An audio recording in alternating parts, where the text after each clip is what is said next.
Presiden Prabowo tiba di Brussel, Belgia.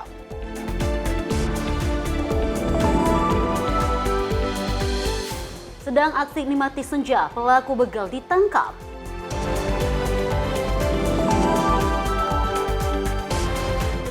Bayi perempuan ditemukan di lahan kosong Bekasi.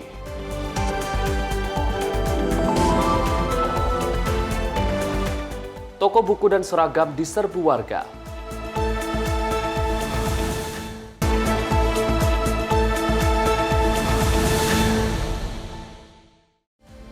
Halo, selamat pagi pemirsa. Senang sekali rasanya pagi ini kami menyapa Anda dan mengisi ruang informasi Anda pastinya dengan sejumlah informasi yang menarik lainnya.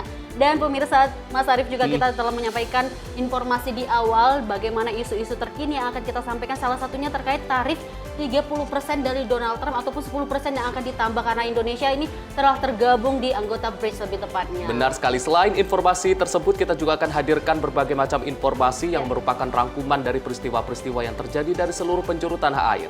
Bersama saya Arief Rifai. Dan saya Demanik, simak informasi Menyapa Pagi untuk Anda.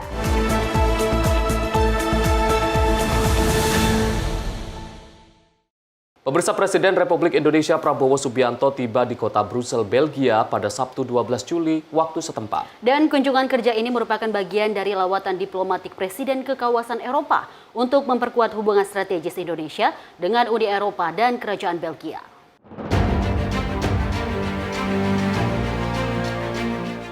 Presiden Republik Indonesia Prabowo Subianto tiba di Bandar Udara Brussel, Belgia pada Sabtu sore 12 Juli 2025 waktu setempat. Ketibaan Presiden di Brussel menandai dimulainya kunjungan kerja di Belgia sebagai bagian dari rangkaian lawatan diplomatiknya ke kawasan Eropa. Setibanya di bandara, Presiden Prabowo disambut secara resmi oleh Direktur Jenderal Urusan Asia dan Oseania Kementerian Luar Negeri Belgia, Francois Delhaye. Selain itu, jajaran Kedutaan Besar Indonesia untuk Kerajaan Belgia juga turut menyambut kepala negara. Selanjutnya, Presiden menuju hotel tempatnya bermalam dengan kendaraan resmi yang telah disediakan. Kedatangan Presiden Prabowo juga disambut antusias oleh warga negara Indonesia yang berada di Brussel. Presiden bahkan menyempatkan menyapa hingga bersalaman dengan masyarakat yang menyambutnya dengan penuh sukacita. Selama berada di Brussel, Presiden dijadwalkan mengadakan pertemuan dengan sejumlah pimpinan tinggi Uni Eropa, di antaranya dengan Presiden Komisi Eropa Ursula von der Leyen dan Presiden Dewan Eropa Antonio Costa. Pertemuan-pertemuan ini akan difokuskan pada penguatan kemitraan strategis antara Indonesia dan Uni Eropa. Tak hanya dengan Uni Eropa, Presiden juga dijadwalkan melakukan pertemuan dengan Raja Belgia Philip di Istana Laeken. Pertemuan dengan Kepala Monarki Belgia ini diharapkan dapat memperkuat hubungan diplomatik antara kedua negara serta menjajaki kerjasama konstruktif di berbagai bidang. Secara keseluruhan, kunjungan kerja ke Belgia ini merupakan langkah strategis diplomasi Indonesia untuk mengambil peran dalam menyikapi berbagai tantangan global. Tim redaksi Sinpo TV melaporkan. Kita lanjutkan informasi dalam kehadiran Presiden Prabowo Subianto di Brussel yang mendapatkan sambutan hangat dari ratusan diaspora Indonesia yang telah lama menantinya. Momen penyambutan di hotel tempat Presiden menginap pun berlangsung penuh keharuan dan juga semangat nasionalisme.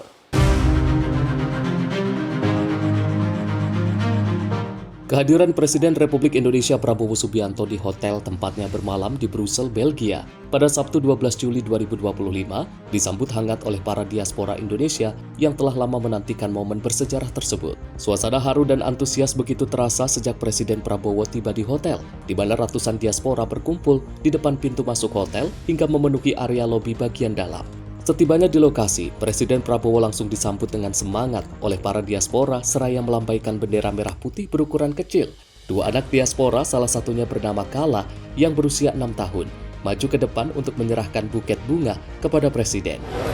Terima kasih sekali.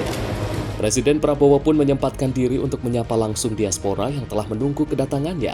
Hal itu pun disambut antusias oleh para diaspora yang tampak bahagia menyambut orang nomor 1 di Indonesia tersebut. Kami senang banget, kami bangga banget bisa bertemu dengan Bapak Presiden Republik Indonesia di Belgia.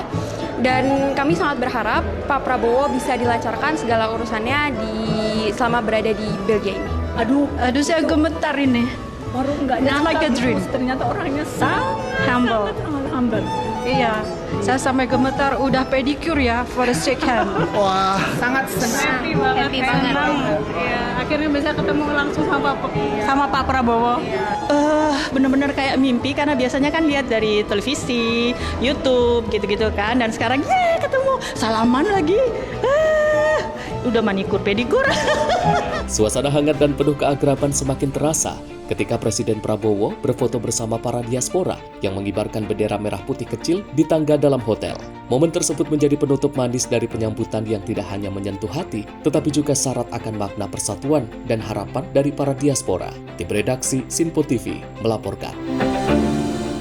Sementara itu, pemirsa, Menko Perekonomian Airlangga Hartarto mengatakan Presiden Prabowo akan bahas perjanjian ekonomi RI Uni Eropa di Belgia. Dan kesepakatan AU SEPA sudah selesai dan akan ditandatangani tahun ini, memberikan pembebasan tarif ekspor ke Eropa. Menko Bidang Perekonomian Airlangga Hartarto menjelaskan kepada wartawan di Brussels, Belgia, bahwa Presiden Prabowo Subianto akan membahas isu ekonomi selama kunjungannya di Belgia. Salah satu agenda utama adalah perjanjian kemitraan ekonomi komprehensif antara Indonesia dan Uni Eropa. Airlangga menyampaikan bahwa hasil negosiasi perjanjian tersebut sudah selesai dan akan memberikan keuntungan bagi Indonesia, terutama berupa pembebasan tarif ekspor ke pasar Eropa. Kesepakatan ini akan resmi dituangkan dan ditandatangani oleh kedua pihak pada tahun ini. Kunjungan Bapak Presiden akan bertemu dengan Presiden Ursula von der Leyen dan juga Presiden daripada EU Council, plus berkunjung ke Raja. Dan salah satu yang akan dibahas itu terkait dengan EU SEPA.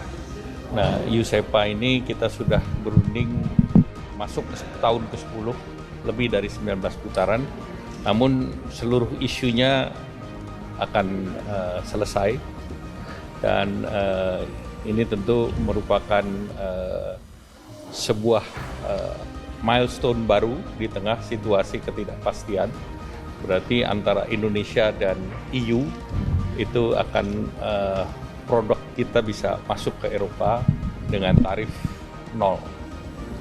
Apakah ada kabar kapan ratifikasinya?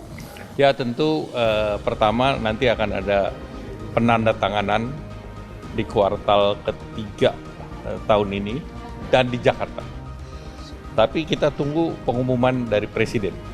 Jadi kita tidak spill. Ya.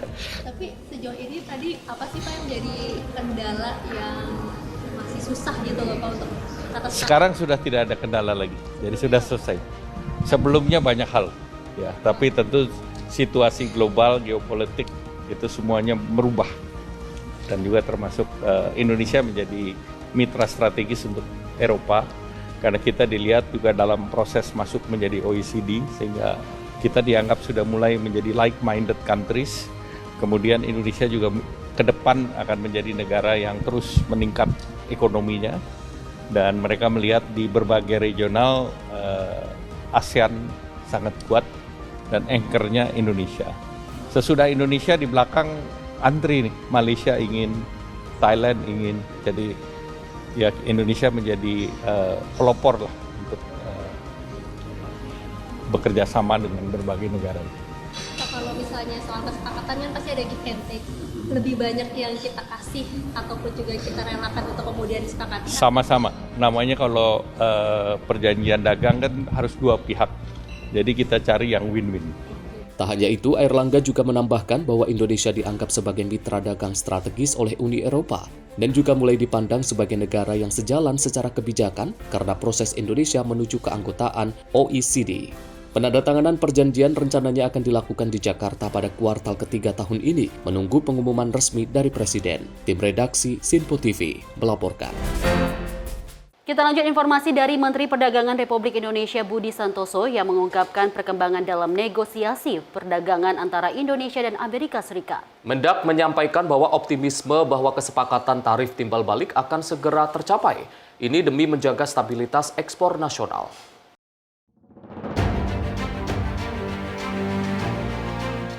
Dalam rangkaian kunjungan kenegaraan Presiden Prabowo Subianto ke Eropa, Menteri Perdagangan Republik Indonesia Budi Santoso memberikan keterangan pers resmi dari Brussel. Ia menyampaikan sejumlah perkembangan terbaru terkait hubungan dagang internasional. Menteri Budi mengungkapkan bahwa ada perkembangan penting dalam negosiasi perdagangan antara Indonesia dan Amerika Serikat. Ia optimis bahwa kesepakatan tarif timbal balik dapat segera dicapai demi menjaga kelangsungan dan stabilitas ekspor nasional. Perdagangan ini kalau misalnya kesepakatannya oke, kan sebenarnya ada 7 permasalahan yang di IUDR itu ya Pak, yang dipermasalahkan juga kan. Nah Indonesia kan juga terkena dampaknya ya Pak. Dari segi perdagangan gimana, antisipasinya seperti apa, kemudian kalau ini udah kesepakatan CEPA-nya udah terjalin, berarti kan yang 7-nya itu berarti ada keringanan atau seperti apa Pak? Ya sebenarnya kan ketika proses CEPA ini mau selesai ya, hal-hal seperti UDR dan sebagainya itu mulai melunak ya. Jadi nanti harapan kita ini kita mulai dulu aja. Kita menyelesaikan CEPA dulu, yang lain itu sebenarnya sudah mulai soft gitu ya. Artinya sudah mulai melunak lah, karena mereka juga tentu ingin bermitra dengan kita ke depannya. Ya. Kalau dari soal yang CEPA ini sebenarnya ada yang dipermasalahkan nggak sih Pak? Ini kan soal ekspor ya dari Indonesia ke sini ya. Dari Uni Eropa ada nggak sih satu hal atau 2 hal mungkin yang jadi concern dari mereka sehingga ini cukup lama juga kesepakatan yang terjalin Pak? Ya namanya ini ya, namanya negosiasi itu kan tawar-menawar, jual beli. Sebenarnya sih negosiasi itu kan kesepakatan. Jadi untuk mencapai kesepakatan yang saling menguntungkan kan kadang tidak mudah. Tapi semua sudah selesai. Tadi seperti disampaikan Pak Menko, semua sudah selesai. Secara subtan sudah nggak ada masalah, ya sudah. Jadi besok ya Presiden tinggal mengumumkan. Jadi nggak ada masalah ya. Ya. Dan ini alternatif baru ya buat pasar kita ya. Kan impor EU itu ke dunia kan 6,6 triliun US dollar. Kalau kita bandingkan Amerika kan 3,3 something ya. Triliun ya. Jadi kalau kita bisa masuk lebih besar ke CEPA ya ke EU, saya pikir ini pasar yang bagus buat kita untuk alternatif pasar-pasar di negara lain. Ya, gitu ya, cukup ya. Kasih ya. Sebagai langkah antisipatif, pemerintah juga tengah menyiapkan strategi mitigasi jika negosiasi belum membuahkan hasil. Langkah ini bertujuan untuk melindungi perekonomian Indonesia dari tekanan dan dampak ketidakpastian global. Tim redaksi Sinpo TV melaporkan. Pemirsa, Gubernur Lembaga Ketahanan Nasional Aceh Hasan Sadzili turut buka suara mengenai pengumuman kenaikan tarif resiprokal Amerika Serikat ke Indonesia, di mana dirinya mengatakan bahwa kenaikan ini harus disikapi dengan bijaksana. Dan adapun kenaikan ini memang masih terus dinegosiasi oleh tim Indonesia di Washington DC sebelum mulai berlaku pada 1 Agustus mendatang. Usai pengumuman kenaikan nilai tarif resiprokal Amerika Serikat ke Indonesia sebesar 32% beberapa waktu lalu, Gubernur Lembaga Ketahanan Nasional Aceh Hasan Sadzili merespon hal tersebut harus membutuhkan sikap yang bijaksana. Aceh mengungkapkan saat ini tim negosiasi Indonesia di Amerika Serikat masih terus berjuang terhadap tarif tersebut guna menguntungkan baik dari Indonesia maupun Amerika Serikat. Adapun memang pengumuman kenaikan tarif ini dikenakan melihat sikap politik luar negeri Indonesia yang bebas aktif, sekaligus bergabungnya ke sisi organisasi BRICS. Dirinya juga menegaskan kondisi dunia saat ini terus mengalami kondisi geopolitik dan ekonomi global, sehingga persaingan dunia terus terjadi.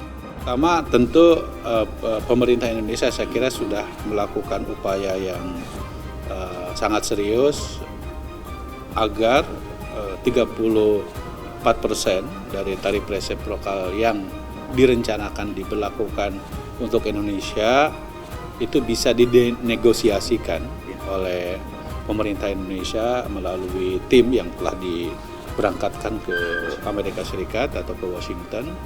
Dan tentu kita berharap bahwa tim negosiasi Indonesia bisa melakukan pembicaraan dengan pendekatan yang saling menguntungkan antara pemerintah Indonesia dengan pemerintah Amerika Serikat. Sikap Indonesia untuk bekerja sama dan membangun dengan BRICS ya, itu adalah bagian dari sikap politik luar negeri Indonesia yang bebas aktif ya. Jadi bahwa setiap kebijakan politik luar negeri yang bebas aktif tersebut tentu sangat menguntungkan posisi Indonesia, tapi kita juga harus siap menerima dampak dari politik bebas aktif tersebut. Dari Jakarta, Max, juru kamera Azizul Hakim, tim liputan Sinpo TV.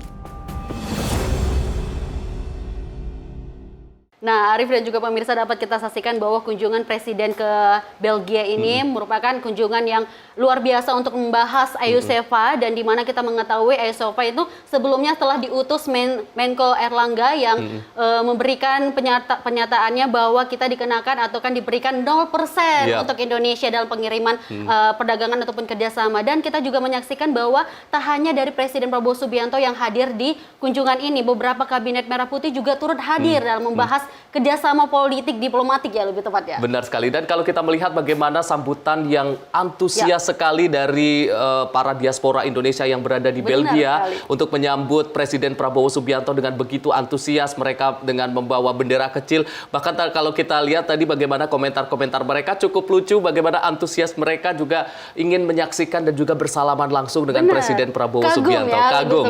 Dan kalau kita juga melihat, kita juga terus mendukung bagaimana langkah-langkah yang dilakukan oleh pemerintah untuk itu tadi mewujudkan tarif impor dari barang-barang dari Indonesia ke Uni Eropa yang 0%. Ini merupakan kelanjutan dari bagaimana kerjasama antara Indonesia dengan Uni Eropa. Benar sekali. Dan kita lanjutkan informasi berikut ini, pemirsa, dari rekaman kamera pengawas Indekos diplomat muda Kementerian Luar Negeri Arya Daru Paguyunan yang menunjukkan terakhir kali korban masuk ke dalam kamar. Dan dalam rekaman tersebut, pemirsa, korban sama sekali tidak menunjukkan gerak-gerik aneh atau mencurigakan usai membuang plastik hitam diduga berisi sampah.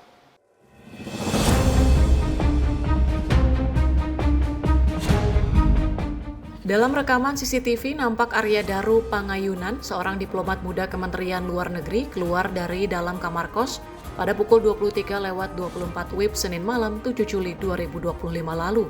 Arya keluar dengan membawa kantung plastik hitam diduga sampah yang akan dibuangnya.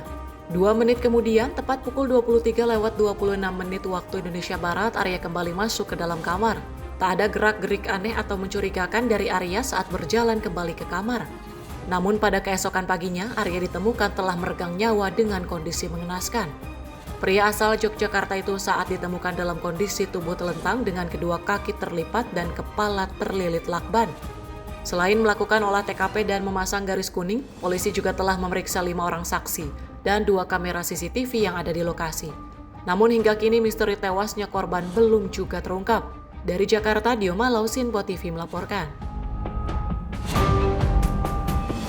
Pemirsa, tidak hanya pihak kepolisian, Komnas HAM juga turut melakukan pengawasan pada lokasi tempat kejadian tewasnya seorang diploma ahli muda Kementerian Luar Negeri Republik Indonesia Arya Daru Panguyunan. Dan Komnas HAM juga belum dapat berspekulasi penyebab tewasnya korban dan menunggu hasil penyelidikan polisi. Komnas HAM yang diwakili oleh Komisioner Pemantauan dan Penyelidikan Saurlin Siagian bersama timnya mendatangi lokasi tempat kejadian tewasnya seorang diploma ahli muda Kementerian Luar Negeri RI Arya Daru Paguyunan di Jalan Gondang Dia Kecil Menteng, Jakarta Pusat pada Jumat sore. Selama 1 jam di lokasi kejadian, Saurlin Siagian mengaku tidak dapat berspekulasi terkait penyebab kematian korban yang terlilit lakban di sekitar wajah dan masih menunggu hasil penyelidikan polisi dalam beberapa hari ke depan. Tidak hanya itu, berdasarkan informasi dan pemantauan di lokasi, Komnas HAM mengaku tidak melihat adanya kejanggalan tewasnya korban. Ya, ada kepolisian, ada orang Sempat diberikan penjelasan sedikit nggak Pak dari pihak polisi? ada. Cuma ditemani aja tadi? Kita tunggu dulu pekerjaan kepolisian. Nanti kita akan tentukan apa yang akan kita lakukan setelah melihat hasil pekerjaan polisi. Belum kita temukan. Dari Jakarta, Dio Malau, Sinpo TV melaporkan. Kita lanjut informasi dari ketentuan penyadapan yang diusulkan Peradi untuk tidak dimasukkan ke dalam RUU KUHAP mendapatkan respon dari Komisi 3 DPR RI. Dan Ketua Komisi 3 DPR RI secara langsung memastikan bahwa persoalan penyadapan tidak akan diatur dalam RUU KUHAP yang sedang dibahas. Setelah sebelumnya Perhimpunan Advokat Indonesia mengusulkan agar ketentuan mengenai penyadapan tidak dimasukkan ke dalam RUU KUHAP. Peradi menganggap ketentuan ini dapat berpotensi disalahgunakan apabila tidak diawasi secara ketat. Menanggapi hal tersebut, Ketua Komisi 3 DPR RI Habibur Rahman menegaskan bahwa kewenangan mengenai penyadapan tidak akan diatur dalam RUU KUHP yang sedang dibahas. Menurutnya, aturan mengenai penyadapan akan dibahas terpisah di undang-undang khusus. Sebab penyusunan aturan khusus soal penyadapan akan melewati proses panjang dengan uji publik tersendiri. Dirinya memastikan bahwa penyadapan tidak akan masuk ke dalam RUU KUHP, karena di lain sisi ketentuan tersebut telah dimuat secara khusus seperti di Undang-Undang Tipikor dan sebagainya. Teman-teman tahu, kemarin soal penyadapan kita sepakati tidak dibahas di KUHP. Penyadapan akan dibahas di undang-undang khusus terkait penyadapan. Nanti prosesnya panjang lagi itu. Kita uji publik, minta partisipasi masyarakat. Tidak ada pengaturan penyadapan di KUHP ini. Dari Jakarta, Juliantri, Fahrizal, Tim Liputan Sinpo TV melaporkan. Pemirsa, Wakil Presiden Republik Indonesia Gibran Rakabuming Raka dipastikan tidak bakal berkantor secara permanen di Papua. Ahmad Mujani merespon terkait isu tersebut dan menurutnya tidak ada masalah jika Gibran ditugaskan untuk mempercepat pembangunan di Papua. Menteri Sekretaris Negara Prasetyo Hadi sebelumnya menjelaskan bahwa Undang-Undang Otonomi Khusus Papua memang mengamanatkan Wakil Presiden untuk mempercepat pembangunan di wilayah tersebut. Namun Wakil Presiden RI Gibran dipastikan tidak bakal berkantor secara permanen di Papua. Menanggapi hal tersebut, Ketua MPR Ahmad Mujani mengatakan bahwa tidak ada masalah jika Gibran ditugaskan untuk mempercepat pembangunan di Papua. Menurutnya, percepatan pembangunan itu sendiri merupakan isu yang memang perlu ditangani oleh Presiden atau Wakil Presiden. Penugasan dan itu kan sesuai dengan tempoh hari kan masalah Papua itu masalah yang penting sehingga diselesaikan oleh lembaga setingkat presiden atau apa. Oke ya. Dari Jakarta, Tim Liputan Sinpo TV melaporkan. Pemirsa, jangan kemana-mana, usai jeda kami akan hadir kembali pastinya dengan sejumlah informasi menarik lainnya. Salah satunya terkait modus meminta tolong Pak Sutri mencuri motor. Informasi selengkapnya usai jeda berikut ini. Tetaplah bersama kami.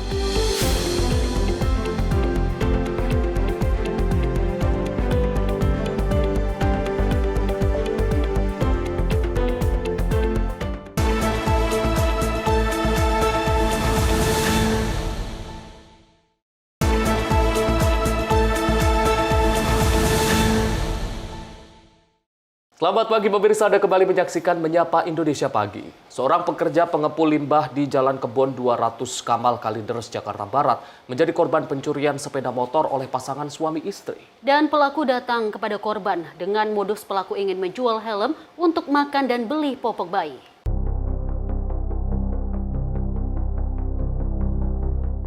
Inilah rekaman kamera pengawas saat seorang perempuan datang ke lapak pengepul limbah di Jalan Kebon 200 Kamal Kalideres, Jakarta Barat. Wanita yang datang bersama seorang pria ini rupanya ingin menjual helm dengan alasan untuk makan dan membeli popok bayi kepada seorang pekerja lapak. Pekerja yang tengah santai itu tak curiga dengan niat pasangan ini, kemudian membeli helm dengan harga Rp50.000.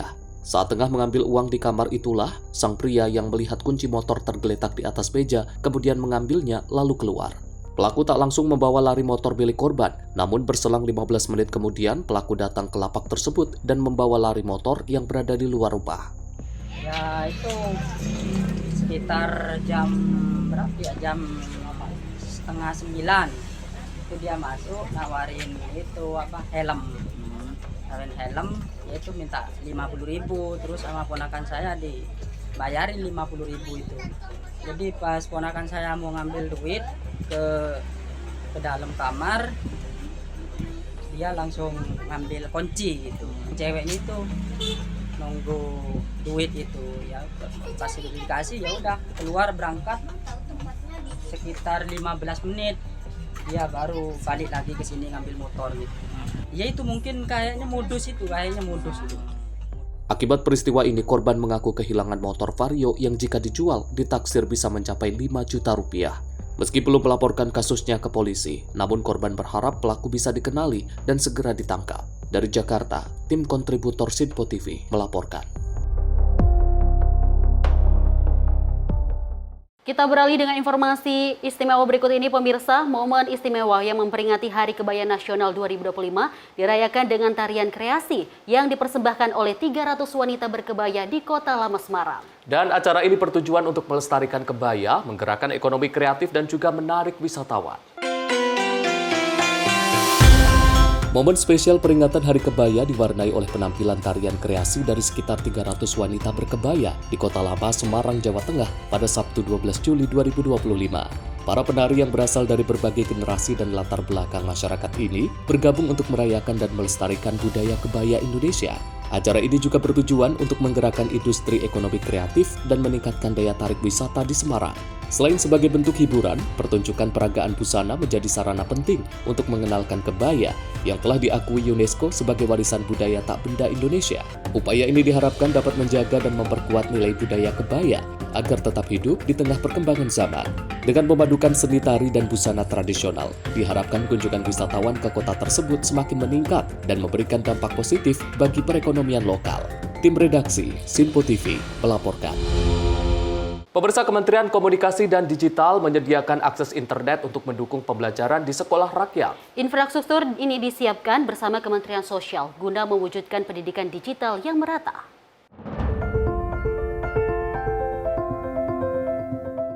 Kementerian Komunikasi dan Digital menegaskan komitmennya dalam mendukung proses belajar mengajar di sekolah rakyat melalui penyediaan akses internet. Saat melakukan kunjungan kerja ke Sekolah Rakyat di Politeknik Kesejahteraan Sosial Bandung, Staf Khusus Menteri Alfredo Kautsar Ramadan menyampaikan langkah ini merupakan bagian dari upaya digitalisasi pendidikan yang sejalan dengan arahan Presiden Prabowo Subianto untuk menciptakan sistem pendidikan yang merata dan terhubung secara digital. Menurut Alfredo, konektivitas digital menjadi kunci untuk memperluas akses dan meningkatkan kualitas pendidikan, khususnya bagi kelompok rentan. Digitalisasi ini penting, teman-teman. Kalau kita lihat, kenapa penting?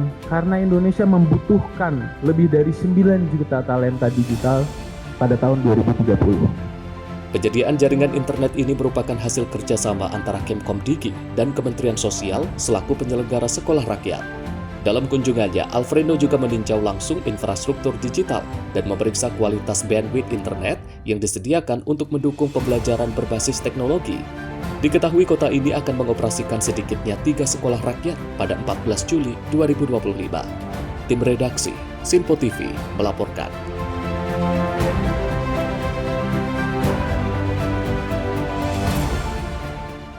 Kita lanjut informasi dari Menteri Pemuda dan Olahraga Dito Aryo Tejo yang menerima audiensi dari perusahaan Grove Company asal Swiss untuk membahas rencana kolaborasi pengembangan industri olahraga tanah air di bidang sport entertainment. Dan dalam pertemuan tersebut, Dorian Esterer sebagai perwakilan dari Grove Company memaparkan gagasan menggabungkan pengembangan bakat olahraga dengan pertunjukan hiburan yang akan digelar di Indonesia dan juga Swiss.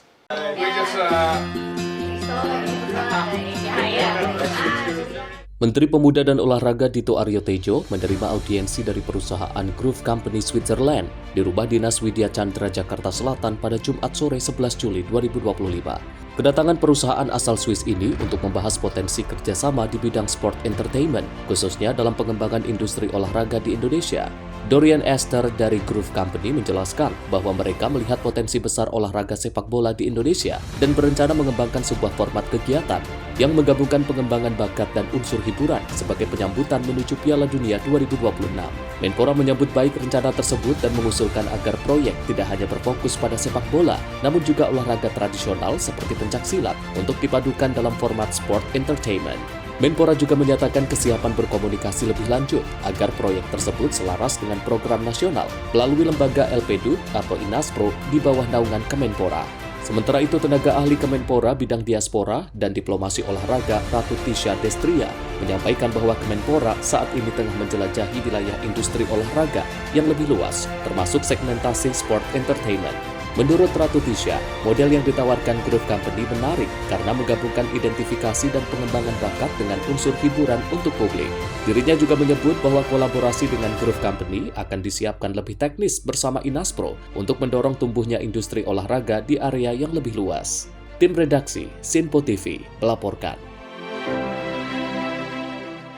Pemirsa, Menteri Pemuda dan Olahraga Republik Indonesia Dito Aryo Tejo secara resmi melepas tim Kagendra yang akan bertanding di ajang internasional e-sport Under of Kings World Cup 2025. Kejuaraan dunia yang akan digelar di Riyadh, Arab Saudi itu juga diharapkan menjadi momentum bagi Indonesia untuk memperkuat posisi di kancah e-sport global.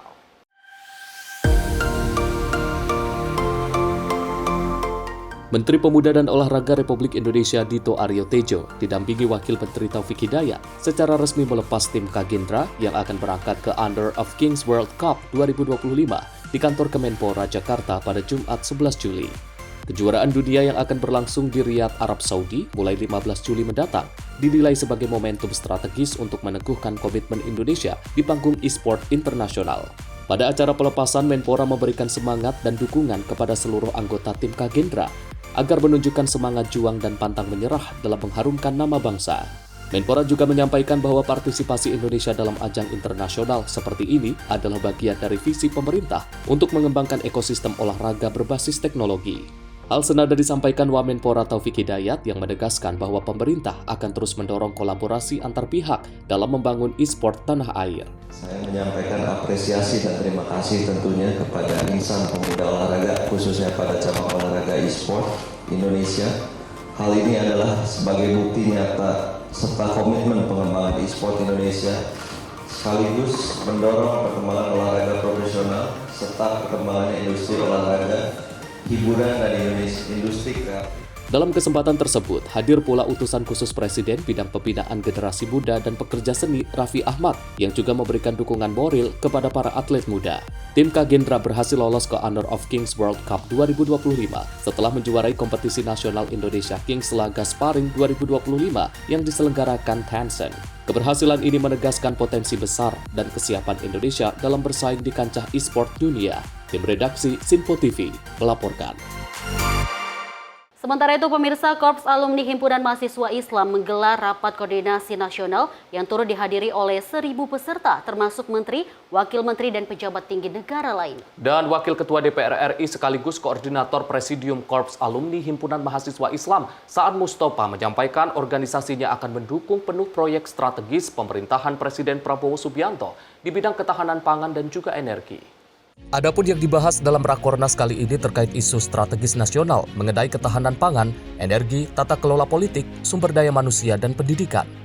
Koordinator Presidium Korps Alumni Himpunan Mahasiswa Islam, Saan Mustafa pun berharap seluruh anggota KAHMI yang berada di eksekutif dan legislatif dapat berkontribusi lebih untuk kepentingan bangsa dan negara di bawah kepemimpinan Presiden Prabowo Subianto. Untuk mewujudkan apa yang menjadi pemikiran KAHMI yang tadi saya katakan linier atau paralel dengan agenda pemerintah dalam ini Pak Prabowo, KAHMI juga bisa memformulasikan dalam bentuk agenda-agenda aksi di daerah, di wilayah masing-masing, sehingga proses untuk melakukan akselerasi terkait dengan agenda pemerintah seperti Mentan sampaikan untuk misalnya swasembada pangan dan yang lainnya itu bisa kita kontribusikan.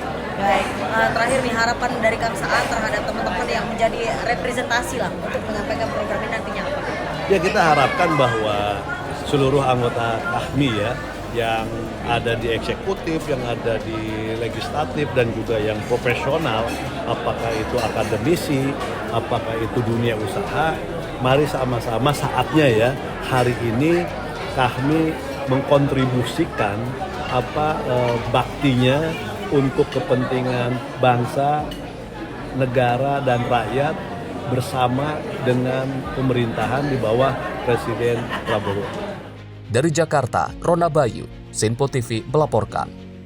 Kita beralih ke informasi lain, pemirsa. Seorang kakek yang berprofesi sebagai penarik becak motor atau bentor di Medan, Sumatera Utara menjadi korban pembegalan yang dilakukan oleh penumpangnya sendiri. Tersangka terpaksa ditembak petugas karena berusaha kabur saat akan ditangkap.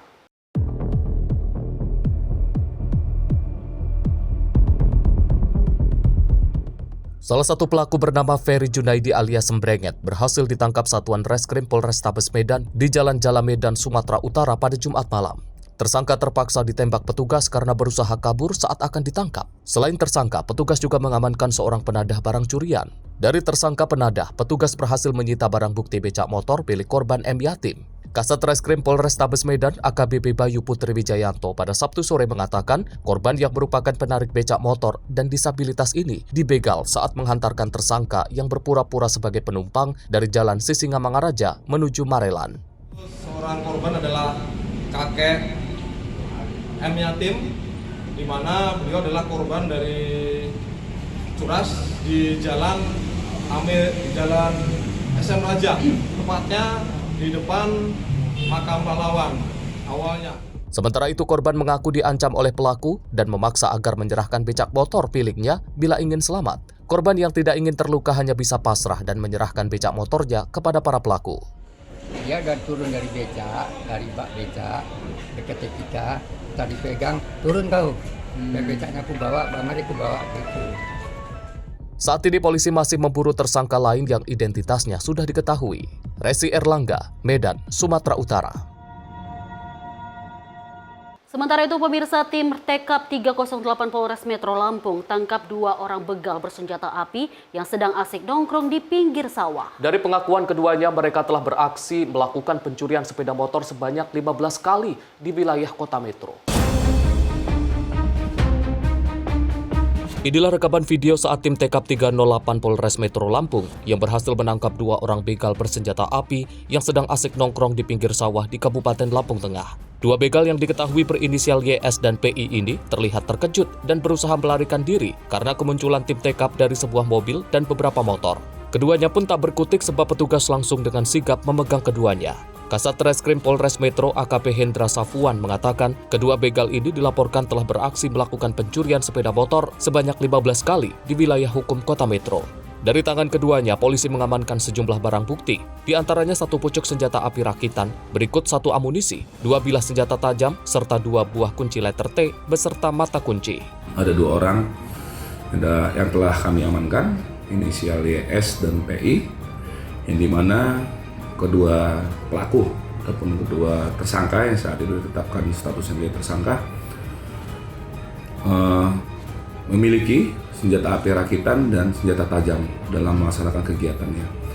Untuk TKP berdasarkan hasil dari pemeriksaan dari 2 orang tersangka menyampaikan bahwasannya sudah ada 15 tempat kejadian perkara yang berada di wilayah hukum Polres Metro. Untuk mempertanggungjawabkan perbuatannya, kedua tersangka bakal dijerat menggunakan pasal pencurian dengan pemberatan dengan ancaman hukuman pidana penjara maksimal 7 tahun.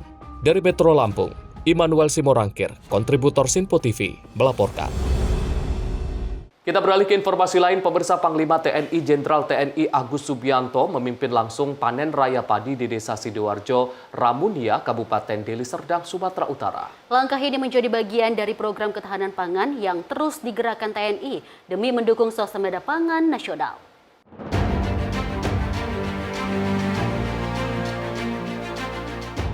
Panen raya padi di atas lahan milik program Kodam 1 Bukit Barisan menjadi bukti komitmen TNI dalam membangun ketahanan pangan nasional.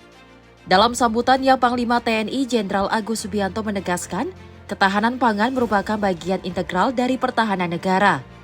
Menurutnya, negara yang tidak mampu memenuhi kebutuhan pangan akan mudah tertekan dan diintervensi oleh pihak luar.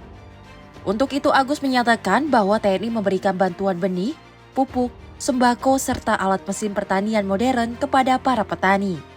Dukungan ini diserahkan langsung kepada kelompok tani sebagai bentuk kepedulian TNI di bidang ketahanan pangan.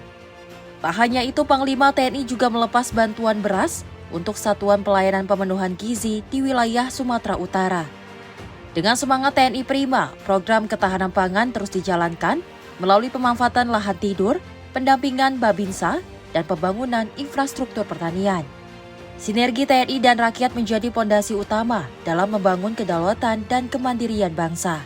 Tim redaksi Sinpo TV melaporkan. Sementara itu, pemirsa, Kementerian Pertanian Republik Indonesia dan pemerintah Palestina menandatangani nota kesepahaman untuk mendorong kerjasama strategis di bidang pertanian. Penandatanganan dilakukan di kantor pusat Kementan pada Senin 7 Juli 2025 sebagai bentuk kepedulian Indonesia terhadap pembangunan sektor pertanian di tanah Palestina.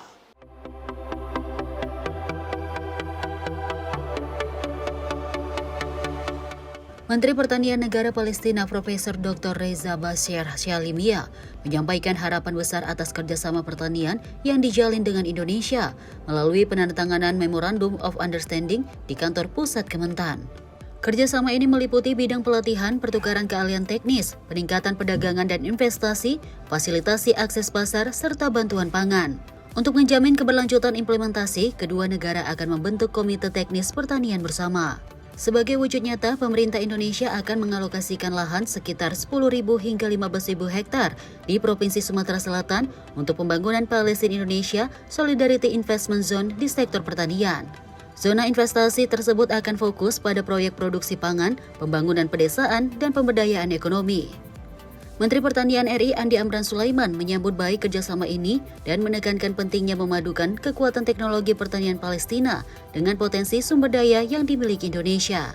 Atas arahan Bapak Presiden Republik Indonesia, beliau memberikan perintah pada kami untuk memberi bantuan kepada saudara kita di Palestina 10.000 ton beras dan akan dikirim tergantung dubes Palestina yang ada di Indonesia.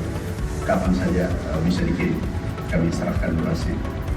Kemudian yang kedua, ada yang menarik, mereka punya hortikultura itu cukup bagus, berkembang dengan baik di Palestina.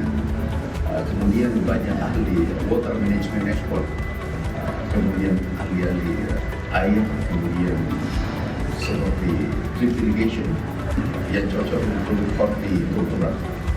Kami nanti membangun area, kami siapkan 10.000 sampai 20.000 hektar. Kita kerjasama bersama dengan Palestina, dan manakala saudara-saudara kita membutuhkan pangan, tinggal diambil dari tempat yang kita kerjasama. Jadi ini adalah bentuk bantuan kemanusiaan kepada saudara-saudara kita di Palestina. Tim redaksi Sinpo TV melaporkan. Pemirsa, bayi perempuan ditemukan di lahan kosong Bekasi. Informasi selengkapnya usai jeda. Tetaplah bersama kami di Menyapa Indonesia Pagi.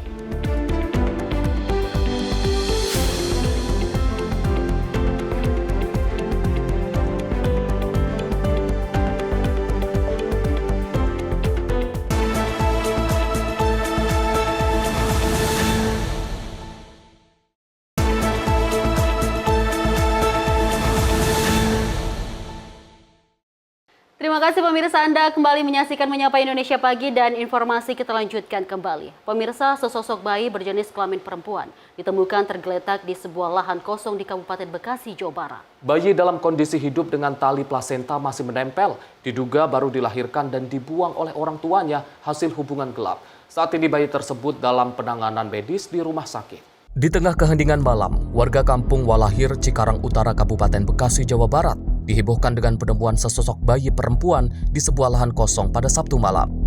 Saat ditemukan, bayi dalam kondisi tanpa busana, tergeletak di bawah terpal dengan tali plasenta masih menempel. Diduga kuat bayi tersebut baru dilahirkan dan sengaja dibuang oleh orang tuanya. Menurut keterangan warga, penemuan tersebut bermula saat salah seorang warga sedang mencari kayu bakar. Tiba-tiba terdengar suara tangisan bayi dari arah semak-semak. Setelah dicek, benar ada bayi tanpa sehelai kain tergeletak dalam kondisi memprihatinkan. Apa tuh rame-rame kan, kedengar rame-rame kata ada bayi ada yang minta kain tuh ke dalam rumah. Pas saya lihat, iya benar ada bayi di sini. Udah banyak orang sih di sini tuh lokasi penemuannya. Bayi tersebut langsung dilarikan ke rumah sakit untuk mendapatkan perawatan. Saat ini kondisinya dilaporkan dalam keadaan stabil dan sehat. Hingga kini, Polsek Cikarang Utara Polres Metro Bekasi masih melakukan penyelidikan untuk mengungkap identitas dan pelaku yang diduga telah membuang bayi tersebut. Dari Bekasi, tim kontributor Sinpo TV melaporkan. Pemirsa, Kapolda Metro Jaya Irjen Polisi Karyoto memastikan hasil penyelidikan kasus tewasnya diplomat muda Kementerian Luar Negeri Arya Daru Panguyunan akan disampaikan dalam 1 pekan mendatang. Dan saat ini penyelidikan masih melakukan pemeriksaan terhadap sejumlah alat bukti seperti rekaman CCTV, hasil otopsi, serta unsur digital seperti alat komunikasi dan komputer jinjing milik korban.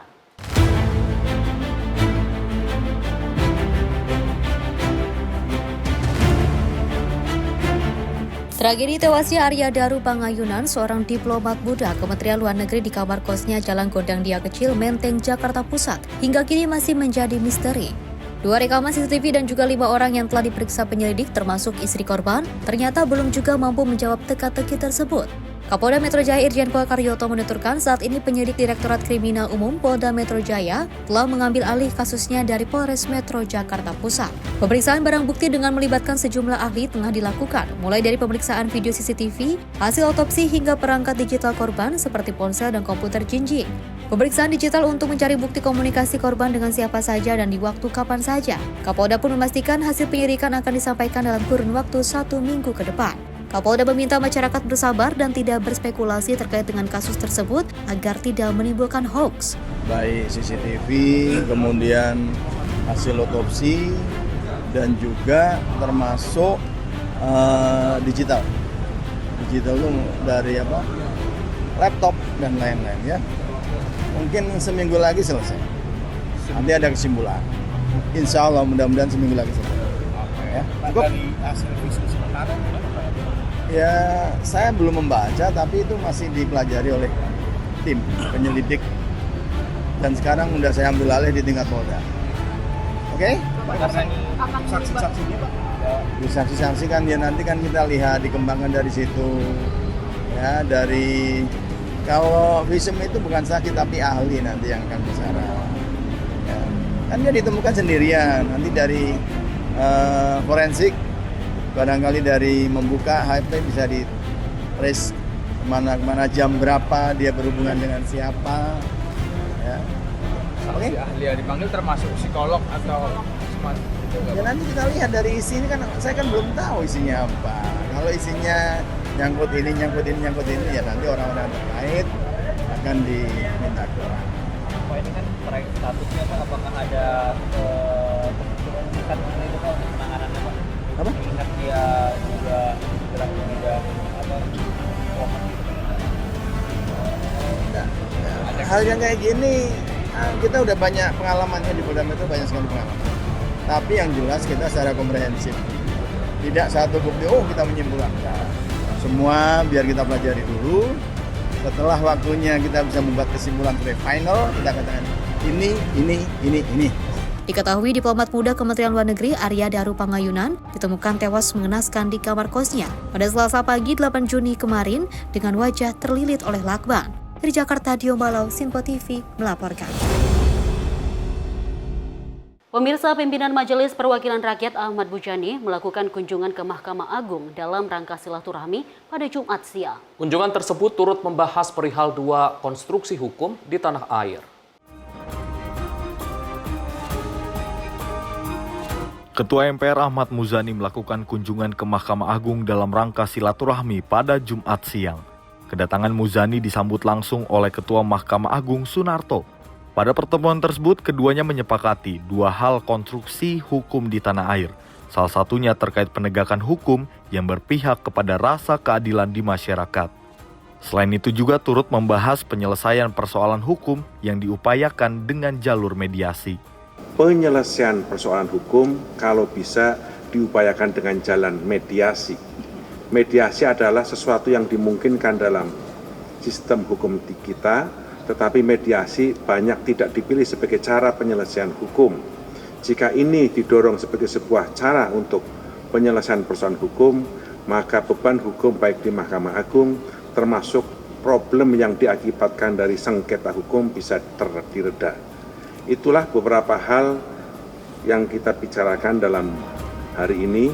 Kemudian kita sebagai lembaga negara masing-masing saling menghormati hak dan kewenangannya seperti yang sudah tertera di dalam konstitusi kita.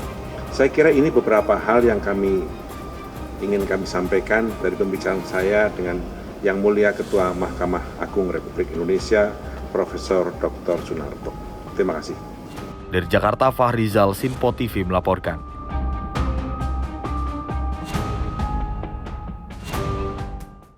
Kita beralih ke informasi lain, pemirsa. Anggota Komisi 5 DPR RI, Mori Hanafi, meminta pemerintah pusat membuat aturan teknis antara Badan Usaha Milik Desa atau BUMDes dan Koperasi Merah Putih atau KMP. Dan ia juga menilai perlu adanya kejelasan mengenai pemisahan usaha yang jelas agar tidak terjadi tumpang tindih. Anggota Komisi 5 DPR RI, Mori Hanafi, meminta pemerintah pusat membuat aturan teknis antara Badan Usaha Milik Desa dan Koperasi Merah Putih. Perhatian ini muncul karena melihat keduanya akan bersama-sama hadir di desa. KMP dibangun karena pemerintah hendak memberdayakan perekonomian desa, namun di sisi lain, di desa sudah ada BUMDes. Oleh karenanya, Mori khawatir akan ada salah satu di antara unit usaha yang terbengkalai dan membuat bingung pemerintah desa untuk mengatur unit usahanya. Terlebih, Koperasi Merah Putih merupakan inisiatif besar dari Presiden Prabowo Subianto yang ingin mendirikan 70.000 hingga 80.000 koperasi di desa di seluruh Indonesia. Kita pahami gitu kan, bahwa BUMDes itu orientasinya kalau ada keuntungan khusus untuk penambahan dana di desa. Kalau untuk koperasi ini jelas hasilnya untuk kemakmuran daripada anggota koperasi. Yang jadi persoalan ya, bidang usahanya. Masa nanti BUMDes jualan pupuk ya, ini jual pupuk juga ya, atau misalnya nanti BUMDes itu jual bibit padi, bibit jagung, ini jual bibit-bibitan gitu. Loh, kan gimana kalau kayak begitu ceritanya gitu? Masa BUMDes sama koperasinya bersaing, padahal isinya juga ujung-ujungnya untuk kemakmuran di desa itu. Nah, ini perlu dipikirkan oleh pemerintah. Ada pemilahan, ada pemisahan. Jangan sampai nanti antara yang BUMDes mengelola BUMDes dengan anak koperasi ini kemudian ribut di lapangan karena saling rebutan kan. Nah, ini yang kita harus membayangkan masyarakat di desa kita belum tentu mempunyai kemampuan yang sama dalam membedakan ini nantinya. Jangan sampai ada tumpang tindih dalam usaha itu. Di desa ini kan jenis usahanya tuh nggak banyak. Apa sih yang mereka mau jual? Ya, misalnya mereka mau jual kebutuhan bahan pokok, ya, mau beras. Lah, BUMDes mau jual apa? Ya, kemudian Koperasi Merah Putih ini mau apa usahanya? Nah, ini yang harus jelas. Jangan sampai tumpang tindih. Yang pertama harus bisa saling melengkapi. Jangan sampai di kemudian hari nanti kita dengar ada BUMDes sama Koperasi Merah Putih ini ribut. Ya, jangan sampai seperti itu. Jadi harus ada aturan atau pembagian yang. Kini saatnya pemerintah, masyarakat, dan pelaku usaha untuk saling bersinergi dalam mewujudkan visi agar menjadi Koperasi Merah Putih sebagai fondasi ekonomi yang kokoh dari desa hingga ke seluruh pelosok tanah air. Tim redaksi Simpo TV melaporkan.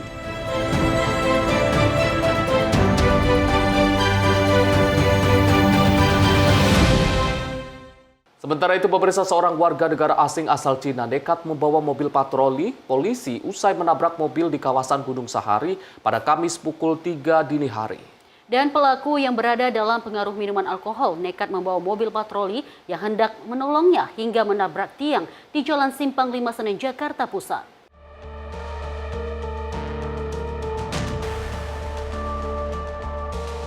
Sebuah mobil patroli polisi milik Direktorat Lalu Lintas Polres Metro Jakarta Pusat ringsek usai dibawa kabur oleh warga negara asing asal Cina.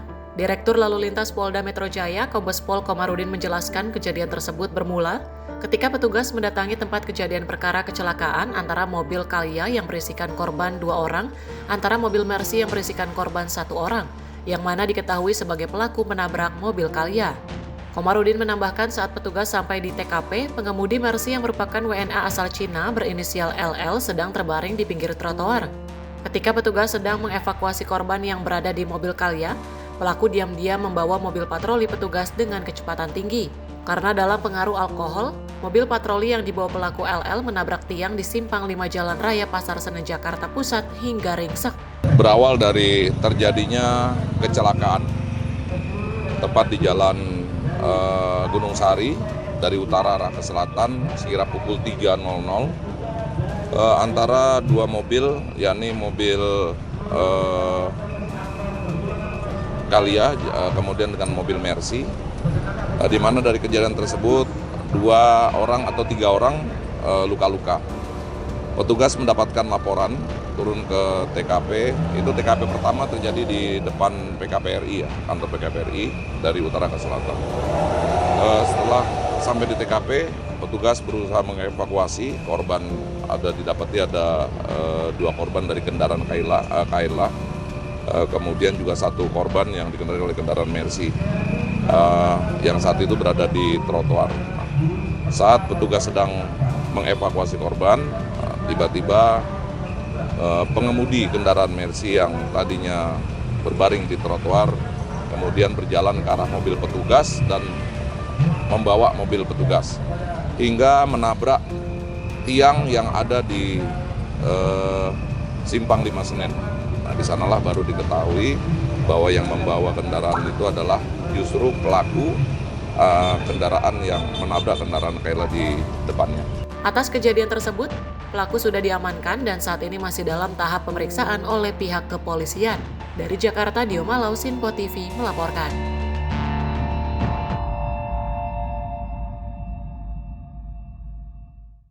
Pemirsa, petugas gabungan Bea Cukai Bandara Soekarno-Hatta, Polri, BNN RI, dan BPOM berhasil menggagalkan upaya penyelundupan narkoba jaringan internasional dan mengamankan 10 tersangka, 5 diantaranya warga negara asing.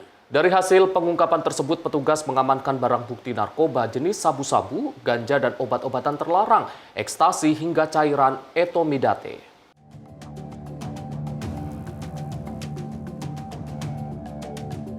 Sepuluh tersangka berinisial AW, RS, AG, LT, DD, MA, AJ, SA, HC, dan SL diamankan petugas Bea Cukai Bandara Soekarno-Hatta bersama BNN RI, Polri, dan BPOM setelah terbukti akan menyelundupkan narkoba berbagai jenis. Dari 10 pelaku, 5 diantaranya warga negara asing seperti Belanda, Jerman, Singapura, Malaysia, dan juga Cina. Kepala Bea Cukai Bandara Suta, Gatot Sugeng Wibowo mengatakan, ada 6 kasus penyelundupan narkoba yang digagalkan petugas, dengan 10 tersangka 5 diantaranya warga negara Indonesia dan 5 tersangka lainnya warga negara asing. Modus para pelaku ada yang dibawa oleh penumpang dan dikirim menggunakan paket melalui jasa titipan.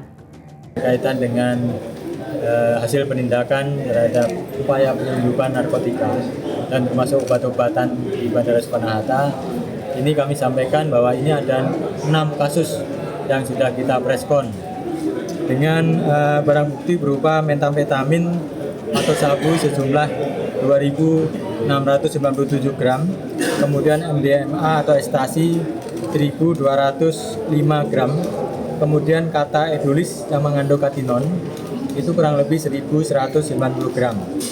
Kemudian cairan etomidate itu obat-obatan yaitu 4.700 gram, kemudian ganja 4,8 gram, Happy 5 4 butir tablet, dan ini potensinya yaitu bisa menyelamatkan kurang lebih 2.653 jiwa yang bisa diselamatkan dan penghematan biaya rehabilitasi terhadap penyalahgunaan tersebut yaitu 41 miliar rupiah. Selanjutnya, seluruh barang bukti dan tersangka diserahkan ke Barreskrim Polri dan Polresta Bandara Suta untuk dilakukan penyelidikan lebih lanjut. Sementara itu, dari hasil penindakan periode bulan April hingga Juli 2025, petugas mengamankan barang bukti sabu-sabu sebanyak 2 kg lebih, 1.200 lebih ekstasi, 4,8 gram ganja kering, serta cairan etomidate dengan modus disembunyikan di dalam bungkusan coklat, permen, botol sabun cair, dan buku anak-anak. Dari Tangerang, Mujib Latumairisa, kontributor Sinpo TV, melaporkan.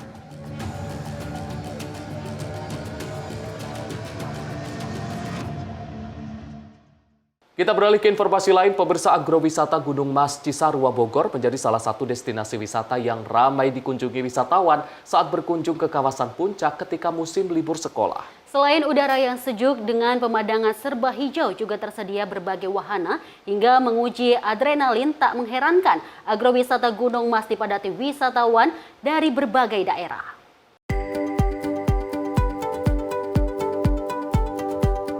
Kemacetan lalu lintas tidak menyurutkan antusiasme warga untuk memanfaatkan momen libur sekolah tahun ini ke kawasan puncak Cidarua Bogor tetap jadi destinasi primadona. Salah satunya agrowisata Gunung Mas yang terletak di Desa Tugu Selatan, Kecamatan Cisarua, Kabupaten Bogor, Jawa Barat. Keindahan alam yang sejuk serta hamparan kebun teh yang luas menjadi pemandangan utama agrowisata Gunung Mas ini. Tidak mengherankan kawasan ini selalu ramai dipadati wisatawan saat libur sekolah. Dengan tiket murah meriah hari biasa Rp15.000 dan weekend Rp20.000, para wisatawan bisa melepas penatnya ibu kota tanpa harus menghilang permainan terbaru di Gunung Mas Puncak Bogor.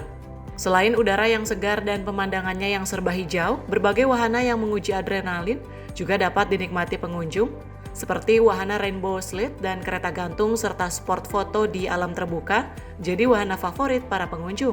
Kemacetan di kawasan puncak ini yang kerap terjadi di musim libur tak membuat pengunjung surut, terbukti puluhan ribu pengunjung setiap harinya terus berdatangan. Lumayan seru juga sih permainannya. Terus anak-anak sendiri sudah naik berapa wahana Pak di lokasi ini? Baru datang Pak ya, jadi baru naik satu ini. Jalur puncak sendiri gimana Pak? Macet?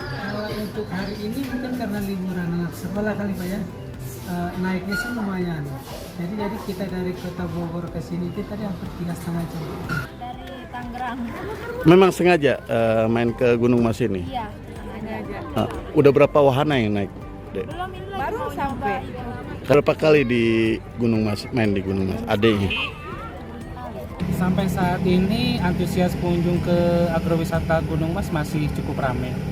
Mengingat liburan sekolah juga dimulai minggu kemarin dan mungkin puncak liburan minggu sekarang atau Sabtu sekarang. Mengingat tanggal 14 anak sekolah kan udah masuk tuh. Kita berharap kunjungan di akhir liburan sekolah itu semakin meningkat. Diprediksi kepadatan pengunjung wisata akan terus bertambah, memadati kawasan wisata ini hingga Sabtu dan Minggu esok bersamaan dengan berakhirnya masa libur sekolah. Dari Bogor, kontributor Sinpo TV melaporkan. Kita beralih dengan kegiatan Gubernur Jakarta Pramono Anung yang belum memutuskan untuk melakukan operasi modifikasi cuaca lantaran pihaknya masih memantau tingginya curah hujan di Jakarta. Pemantauan curah hujan tersebut dilakukan Pramono beserta jajaran Pemprov DKI melalui kerjasama dengan Badan Meteorologi, Klimatologi, dan Geofisika atau BMKG. Hah? Apa? Tingginya curah hujan yang melanda Jabodetabek membuat genangan air di sejumlah wilayah meluap hingga menyebabkan banjir. Untuk mengantisipasi hal tersebut, maka diperlukan upaya pencegahan, salah satunya dengan melakukan modifikasi cuaca agar volume curah hujan dapat terkendali. Gubernur Jakarta Pramono Anung mengatakan hingga kini pihaknya belum berniat untuk melakukan modifikasi cuaca karena menurutnya curah hujan di wilayah Jakarta masih tergolong rendah. Meski demikian, Pramono beserta jajaran terus memantau cuaca di Jakarta melalui BMKG dan akan melakukan modifikasi cuaca jika mendapatkan laporan dari Badan Penanggulangan Bencana Daerah atau BPBD. Jadi tentunya semua modifikasi cuaca selalu dilaporkan kepada gubernur. Memang kalau dilihat selama kemarin sampai sekarang kan memang curah hujannya tidak terlalu tinggi di Jakarta. Di atas masih tinggi. Jadi kalau di atas didorong kan dorongnya ke Jakarta atau ke laut. Nanti malah bebannya jadi beban Jakarta. Tetapi alhamdulillah sampai dengan pagi hari ini kalau di Jakarta hampir semua banjir itu bisa teratasi semuanya lah. Tetapi saya menjadi pengalaman karena di beberapa daerah termasuk di ruas Kuningan itu memang ada model air masuk itu yang gampang sekali tersumbat oleh dahan. Sehingga yang seperti itu saya minta untuk diganti. Dari Jakarta, Sri Dewi Andayani, Roda Bayu, Sinpo TV melaporkan. Kita beralih ke informasi lain, pemirsa. Chief Investment Officer Danantara Pandu Syahrir melakukan pertemuan dengan Menteri Keuangan Sri Mulyani dalam rangka memperkuat komitmen investasi jangka panjang dan penciptaan lapangan kerja. Danantara Indonesia menargetkan dapat melakukan konsolidasi bisnis dari sebanyak 889 perusahaan BUMN yang saat ini menjadi hanya sebanyak di bawah 200-an perusahaan.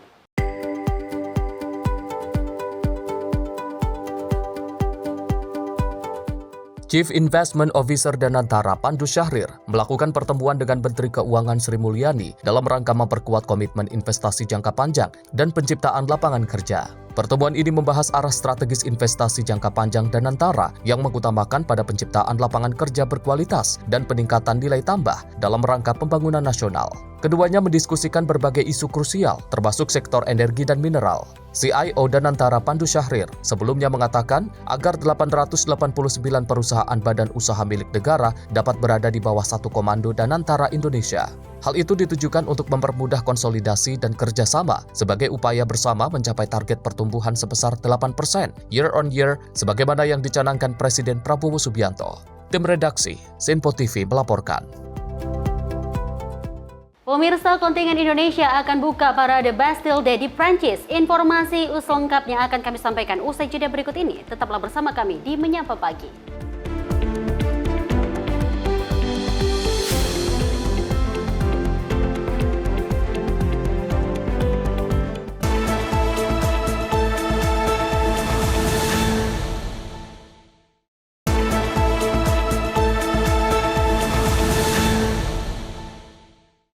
Halo pemirsa, Anda kembali menyaksikan Menyapa Indonesia Pagi. Pemirsa, kontingen Indonesia akan membuka parade Bastille Day di Paris pada 14 Juli 2025 membawa 260 prajurit TNI dan 189 musisi drum band. Dan kehadiran mereka menandai 75 tahun hubungan diplomatik Indonesia-Prancis dan simbol kemitraan strategis di kawasan Indo-Pasifik. Kontingen Indonesia mendapatkan kehormatan untuk membuka parade Bastille Day di Paris, Prancis pada Senin 14 Juli 2025. Bastille Day adalah hari nasional Prancis yang memperingati penyerbuan penjara Bastille pada 1789, sebuah peristiwa penting yang menandai dimulainya revolusi Prancis. Tahun ini, Indonesia menjadi negara sahabat yang diundang secara khusus untuk memimpin parade di Champs-Élysées. Dengan mengirimkan 260 prajurit dari 3 matra TNI serta 189 musisi drum band gabungan. Dalam unggahan resminya, Kementerian Angkatan Bersenjata Prancis menyebut undangan ini bertepatan dengan peringatan 75 tahun hubungan diplomatik antara Indonesia dan Prancis. Mereka juga menyebut Indonesia sebagai mitra strategis di kawasan Indo-Pasifik, wilayah yang dinilai penting bagi stabilitas dan kerjasama internasional. Partisipasi Indonesia disebut sebagai simbol kemitraan dinamis dan kepercayaan antara kedua negara. Sebelumnya, Menteri Pertahanan Republik Indonesia Syafri Samsudin secara resmi melepas kontingen Indonesia di Lanut Halim Perdana Kusuma pada 6 Juli lalu. Kontingen ini terdiri dari perwakilan Akademi TNI, Akademi Kepolisian, serta prajurit dari TNI AD, AL, dan AU dengan total sekitar 500 personel. Presiden Prancis Emmanuel Macron juga secara langsung mengundang Presiden Prabowo Subianto untuk hadir dalam parade tersebut sebagai tamu kehormatan bangsa Indonesia. Tim redaksi Sinpo TV melaporkan. Menjadi kebanggaan bagi TNI kita karena ini di hari peringatan Bastille Day yang kita tahu Bastille Day ini merupakan hari nasionalnya Prancis yang memperingati pada saat dulu ada serangan ke penjara Bastille dan itu menjadi tonggak sejarah yang juga menjadi revolusi industri juga yang menjadi tonggak sejarah bagi negara Prancis. Ini juga sebagai bentuk hubungan diplomasi atau memperingati 75 tahun hubungan diplomasi antara Indonesia dan juga Prancis dan luar biasanya membanggakan juga ini Indonesia, kontingen Indonesia menjadi salah satu pembuka di event tersebut. Benar sekali Arif. Kalau kita melihat bahwa memang tak hanya dari TNI juga, kepolisian, Akademi Kepolisian juga ikut terlibat dan di mana tadi merupakan sambutan ada 500 peserta yang hadir di sana memberikan perayaan yang istimewa seperti diplomatik 75 tahun Indonesia dan juga Prancis lebih tepatnya ya. Itu hal yang sangat membanggakan terlebih dahulu di kancah internasional lebih tepatnya. Kalau kita lihat juga bagaimana persiapan yang dilakukan oleh TNI dan juga kontingen Indonesia yang sudah mempersiapkan untuk memberikan yang terbaik karena ini membawa nama Indonesia di Prancis dan juga ini menunjukkan bagaimana hubungan antara Indonesia dan Prancis. Kalau kita lihat juga kemarin Presiden Prancis juga sempat berkunjung ke Indonesia. Dan ini merupakan undangan khusus dari Presiden Prabowo Subianto. Mereka berharap Prabowo Subianto ini hadir dalam perayaan dari Bastille Day ini. Wah, kita harap semoga besok hari ini lebih tepatnya ya, hari ini perayaannya luar biasa sekali ya, dan membawa wangi atau harum untuk bangsa Indonesia. Benar sekali. Kita beralih ke informasi lain pemirsa. Seorang pria paruh baya bernama Sudarto berusia 69 tahun ditemukan tewas dalam kondisi tergantung di kediamannya di Kelurahan Karanganyar, Kecamatan Sawah Besar, Jakarta Pusat pada Sabtu siang. Dan diduga korban nekat mengakhiri hidupnya karena mengalami frustasi akibat penyakit yang tak kunjung sembuh.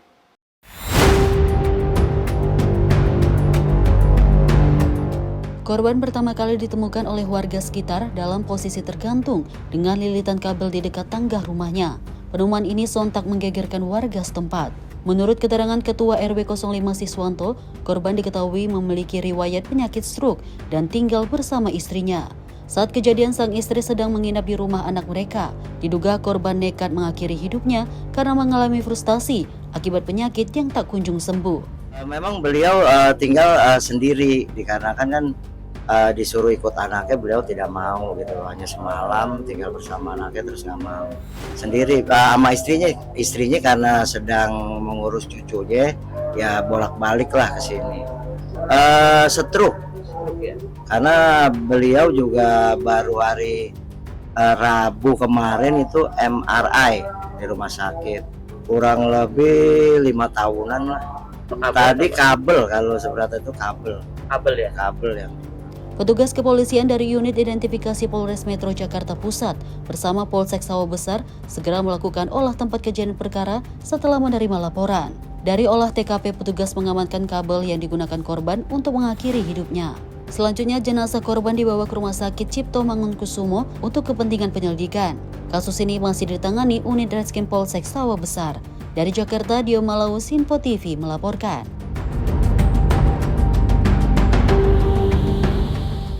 Kita beralih dengan informasi peristiwa lainnya, pemirsa. Aksi komplotan curanmor bersenjata api beraksi di kawasan Jelambar Grogol, Petamburan, Jakarta Barat. Meski tak berhasil mendapatkan motor hasil curiannya karena terpergok korban, para pelaku yang berjumlah 4 orang ini sempat meletuskan 2 kali tembakan untuk melarikan diri.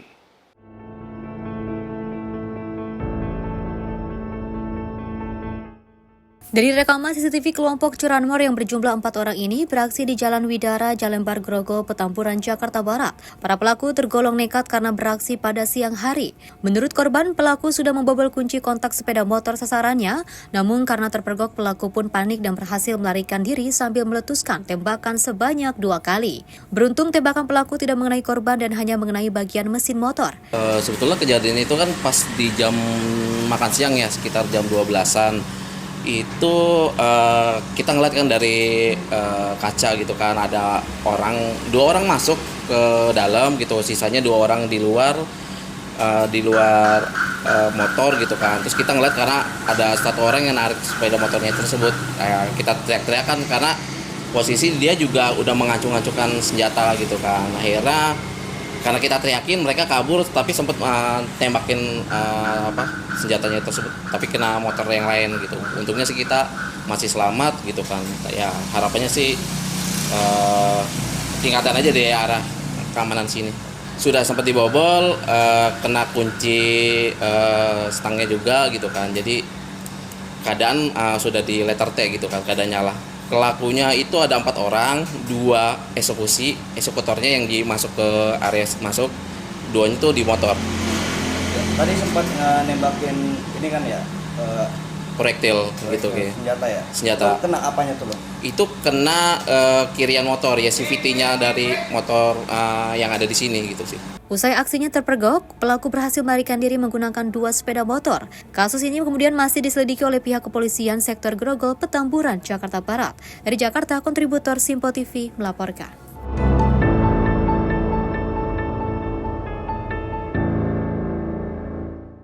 Pemirsa, setelah 3 hari dilakukan pencarian seorang wisatawan yang tenggelam di Pantai Labuhan Jukung, Kabupaten Pesisir Barat, Lampung, akhirnya ditemukan. Seorang ayah yang tenggelam usai menyelamatkan istri dan 2 anaknya ini ditemukan dalam keadaan meninggal dunia.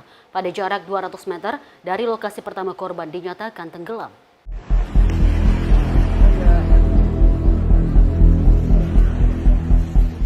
Operasi SAR terhadap seorang wisatawan bernama Aldi Suparman, warga Kabupaten Lampung Utara yang tenggelam di Pantai Labuhan Jukung, Kabupaten Pesisir Barat, Lampung akhirnya membuahkan hasil.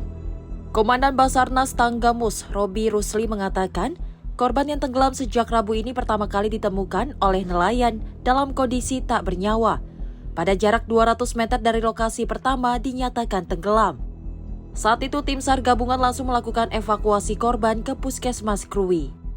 Setelah dilakukan pengecekan, kini jenazah seorang ayah yang tenggelam usai menyelamatkan istri dan 2 anaknya terseret ombak tersebut telah diserahkan kepada pihak keluarga.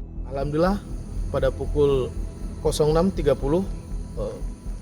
kami mendapat laporan dari nelayan yang hendak keluar memancing dan nelayan yang hendak pulang dari memancing telah menemukan korban dan kami berkoordinasi dengan nelayan untuk dievakuasi ke pantai pada pukul 06.45. Selanjutnya dari pantai dievakuasi oleh tim SAR gabungan ke Puskesmas Kerui. Pada pukul 07.00 jenazah korban sudah berada di Puskesmas Kerui untuk dilanjutkan untuk pemeriksaan medis. Dengan adanya kejadian tenggelam ini, wisatawan yang datang ke Kabupaten Pesisir Barat diimbau petugas untuk dapat lebih berhati-hati ketika sedang berenang. Sebelumnya, seorang wisatawan asal Kabupaten Lampung Utara, Lampung Aldi Suparman, tenggelam di Pantai Labuhan Jukung, Kecamatan Pesisir Tengah, Kabupaten Pesisir Barat pada 9 Juli 2025. Korban Aldi Suparman merupakan seorang ayah yang tenggelam usai menyelamatkan istri dan 2 anaknya yang pertama kali tenggelam di pantai tersebut. Saat itu istri korban Megawati mencoba menolong namun malah turut terbawa arus. Karena mendengar teriakan anggota keluarganya, korban spontan lari dan terjun ke laut untuk menolong. Namun naas justru korban yang terseret arus. Dari Pesisir Barat Lampung, Immanuel Simorangkir, kontributor Simpo TV melaporkan. Pemirsa, seorang anak bernama Michael Dilan, 4 tahun, warga Dusun Batu Balu, Desa Mangamasu, Kabupaten Sintang ditemukan meninggal dunia di hutan dekat tempatnya bermain bola pada 10 Juli 2025. Korban ditemukan sejauh 371 meter arah barat daya dari tempatnya bermain bola. Saat itu juga korban dievakuasi dan diserahkan kepada anggota keluarga. Sebelumnya pada 8 Juli 2025, kantor SAR Pontianak menerima laporan dari keluarga korban bahwa keponakannya Michael Dilan 4 tahun hilang ketika sedang bermain bola sejak hari Sabtu 5 Juli 2025. Sehingga pada saat dilaporkan, korban telah hilang selama 4 hari. Merespon informasi tersebut, satu tim rescue Posar Sintang berangkat dengan peralatan pencarian di Gunung Hutan dengan menempuh perjalanan darat di tengah hutan Kalimantan sejauh 119 km dan jalur air sejauh 53 km.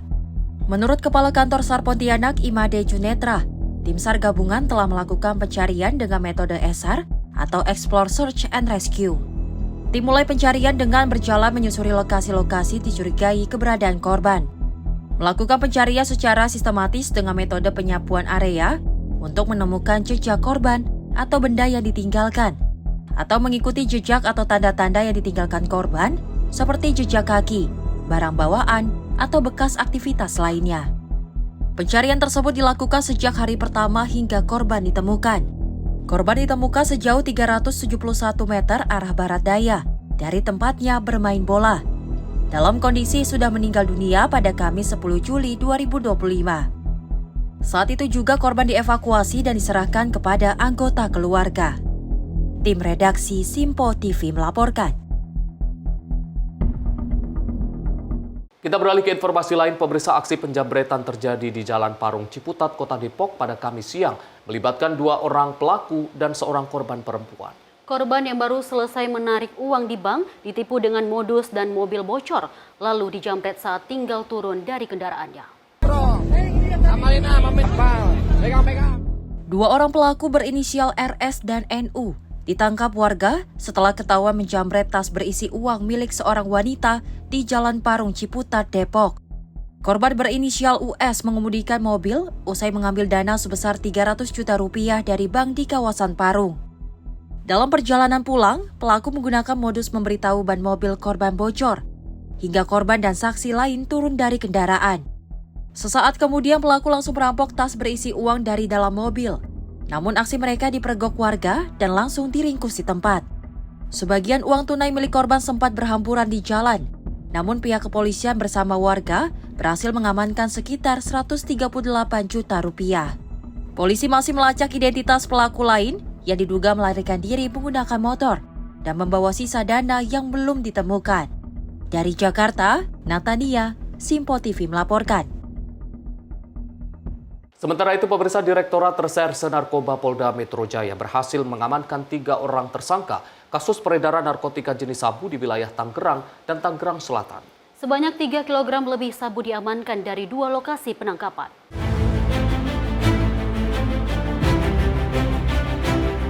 Inilah detik-detik penangkapan terhadap 3 pengedar sabu ini dilakukan oleh anggota Subdit 3 Ditres Narkoba Polda Metro Jaya setelah mendapat laporan dari masyarakat yang mencurigai adanya transaksi narkoba di area lobi Ion Mall BSD.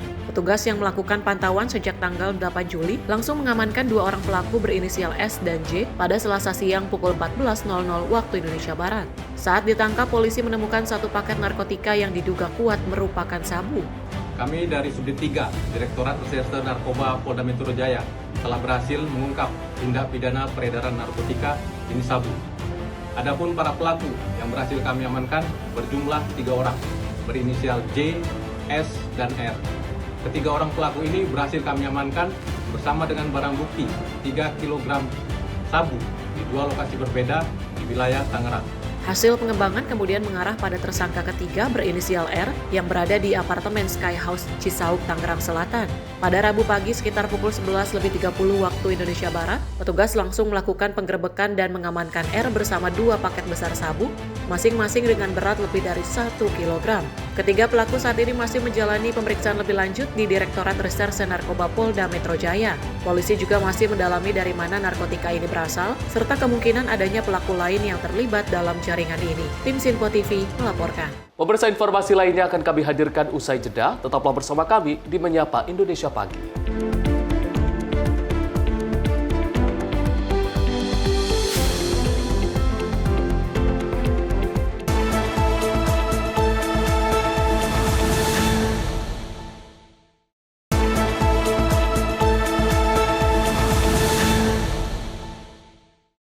Halo pemirsa, terima kasih Anda masih setia bersama kami di Menyapa Pagi Sinpo TV dan informasi kita lanjutkan kembali. Pemirsa, jelang masuknya tahun ajaran baru, sejumlah toko seragam dan perlengkapan sekolah mulai ramai diserbu pembeli. Salah satunya di Jakarta Selatan, pemirsa, sebuah toko seragam di kawasan Pasar Minggu dipadati orang tua yang membelikan seragam untuk menyambut tahun ajaran baru sekolah.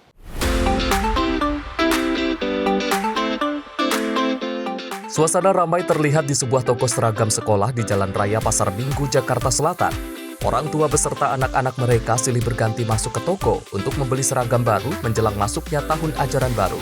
Para orang tua setiba di dalam toko langsung memilih seragam maupun alat tulis kepada karyawan mengenai ukuran dan jenis seragam yang dibutuhkan.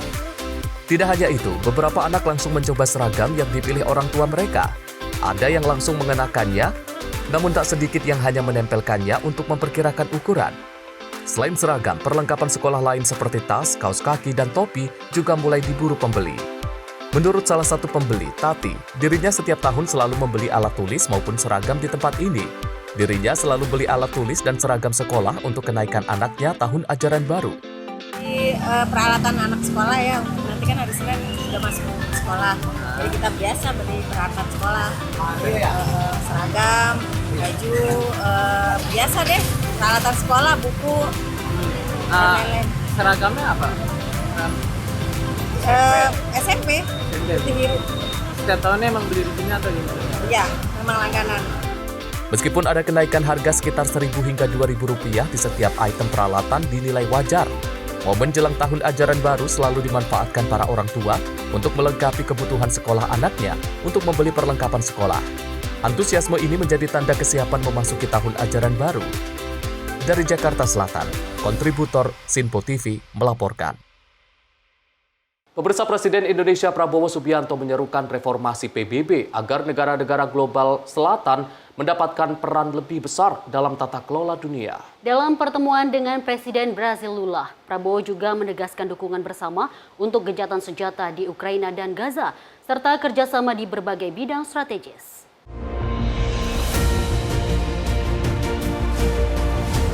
Usai pertemuan bilateral dengan Presiden Brazil Luiz Inácio Lula da Silva di Istana Palácio do Planalto, Brasilia pada Rabu 9 Juli, Presiden Republik Indonesia Prabowo Subianto menyuarakan pentingnya reformasi perserikatan bangsa-bangsa agar negara-negara global selatan mendapatkan peran lebih besar dalam tata kelola dunia. Prabowo menekankan bahwa dalam dinamika global yang terus berkembang, negara-negara berkembang dengan populasi besar dan ekonomi kuat perlu dilibatkan secara lebih proporsional dalam pengambilan keputusan dunia. Ia menyebut Brazil sebagai contoh negara besar yang perlu mengambil peran lebih aktif dan bertanggung jawab dalam memimpin perubahan tersebut. We support your thinking that there must be reforms for the United Nations to increase the voice of other new big players on the global scene. Brazil is a very big country, big population, with a strong economy. I think will have to play a more responsible and leading role, and I think we should combine our efforts, combine our voice to push forward for these reforms. We have to rise to our responsibility to try to achieve a breakthrough in the conflict in Ukraine and also in the Middle East. In Ukraine, I think I agree with your concept and your thinking of continuing the role of the group of friends to try to push towards a tangible and real ceasefire as soon as possible. And on the Middle East, again, we really value your strong stand on the need for immediate cessation, ceasefire in Gaza, and also that the only solution will be a two-state solution.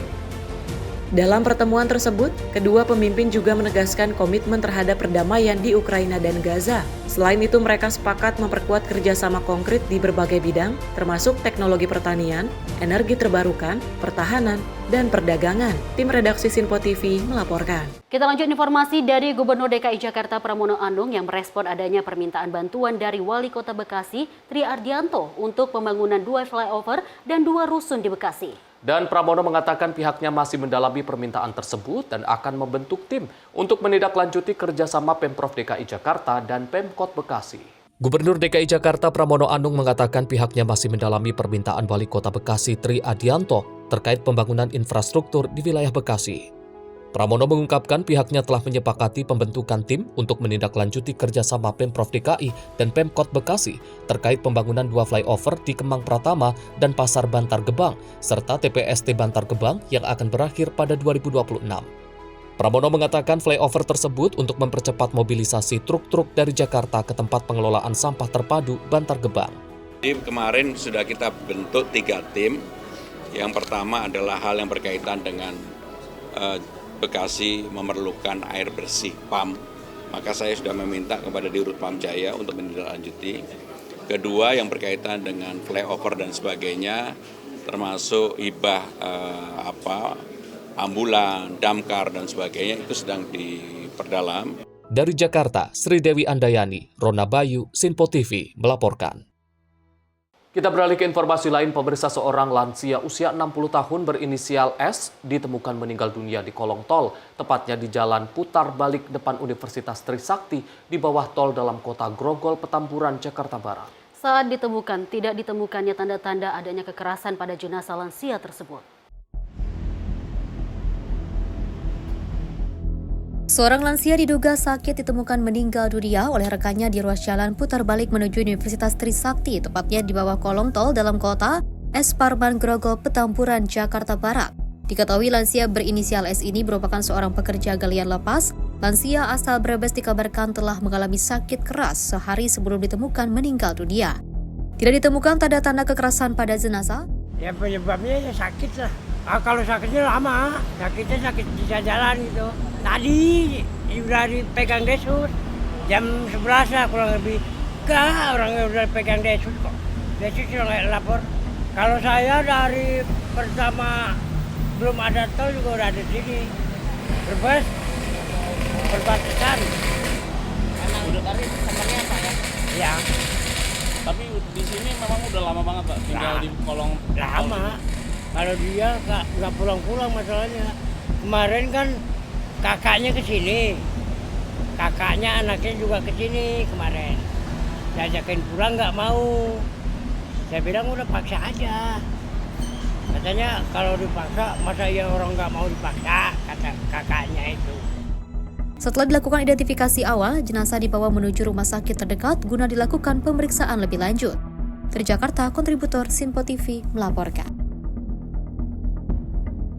Kita lanjut informasi dari pimpinan DPR Adis Kadir yang merespon kebijakan Presiden Amerika Serikat Donald Trump yang memberlakukan tarif impor sebesar 32% untuk Indonesia. Dirinya mengatakan bahwa Indonesia perlu merumuskan strategi keuangan yang kuat untuk menjawab tekanan global yang kini tidak menentu.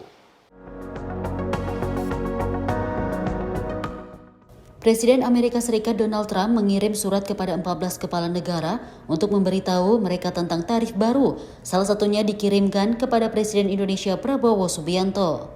Dalam akun Truth Socialnya, Trump menyebut bahwa hubungan Indonesia dan Amerika Serikat harus dapat berjalan baik dengan perdagangan yang fair. Ia bahkan menyebut defisit yang dialami Amerika Serikat dalam perdagangannya dengan Indonesia membuat hubungan kedua negara jauh dari apa yang disebut sebagai resiprokal. Pada 1 Agustus 2025 mendatang, Amerika Serikat akan menjatuhkan tarif 32% kepada semua produk Indonesia yang dikirim ke Amerika Serikat, terpisah dari tarif sektoral yang dijatuhkan. Merespon hal ini, Wakil Ketua DPR Adis Kadir menyampaikan, Indonesia perlu merumuskan strategi keuangan yang kuat untuk menjawab tekanan global yang kini tidak menentu. Kendati demikian, Adis menyebut meskipun berat, pemerintah optimis Indonesia dapat melalui situasi tersebut, seperti halnya saat menghadapi krisis COVID-19 pada beberapa tahun lalu. Jadi memang ini satu tantangan bagi negara kita, dan kita tahu bahwa setelah BRICS itu, KTT BRICS, Pak Erlangga, Menko Perekonomian juga diutus ke Amerika mungkin untuk negosiasi kembali. Tetapi seperti yang kita ketahui pengalaman-pengalaman yang lalu menghadapi COVID-19 yang baru lalu yang sangat berat, negara kita bisa melalui dengan baik. Jadi memang insya Allah fondasi ekonomi negara kita baik, cuman memang harus betul-betul diatur ke depan bagaimana strategi keuangan menghadapi ekonomi global yang semakin tidak menentu ini. Nah, kita tahu juga Menteri Keuangan, semua stakeholder yang terkait juga melakukan upaya-upaya agar supaya apa yang dilakukan oleh pemerintah Amerika Serikat yang hari ini kemarin kita dengarkan masih ancaman 10%, tapi hari ini sudah ditetapkan untuk Indonesia ya 32%, ya mudah-mudahan kita dapat melalui dengan baik, dan kita harapkan juga ada negosiasi daripada Indonesia dan Amerika Serikat. Diketahui Presiden Prabowo Subianto telah mengutus Menteri Koordinator Perekonomian Erlangga Hartarto untuk ke Amerika Serikat untuk melakukan negosiasi. Di sisi lain, Presiden Amerika Serikat mengungkap bahwa pajak yang dijatuhkan terhadap Indonesia jauh lebih kecil dibandingkan jumlah yang dibutuhkan dalam menyeimbangkan neraca perdagangan. Dari Jakarta, Fahrizal, Ahmad Amin, Sinpo TV melaporkan.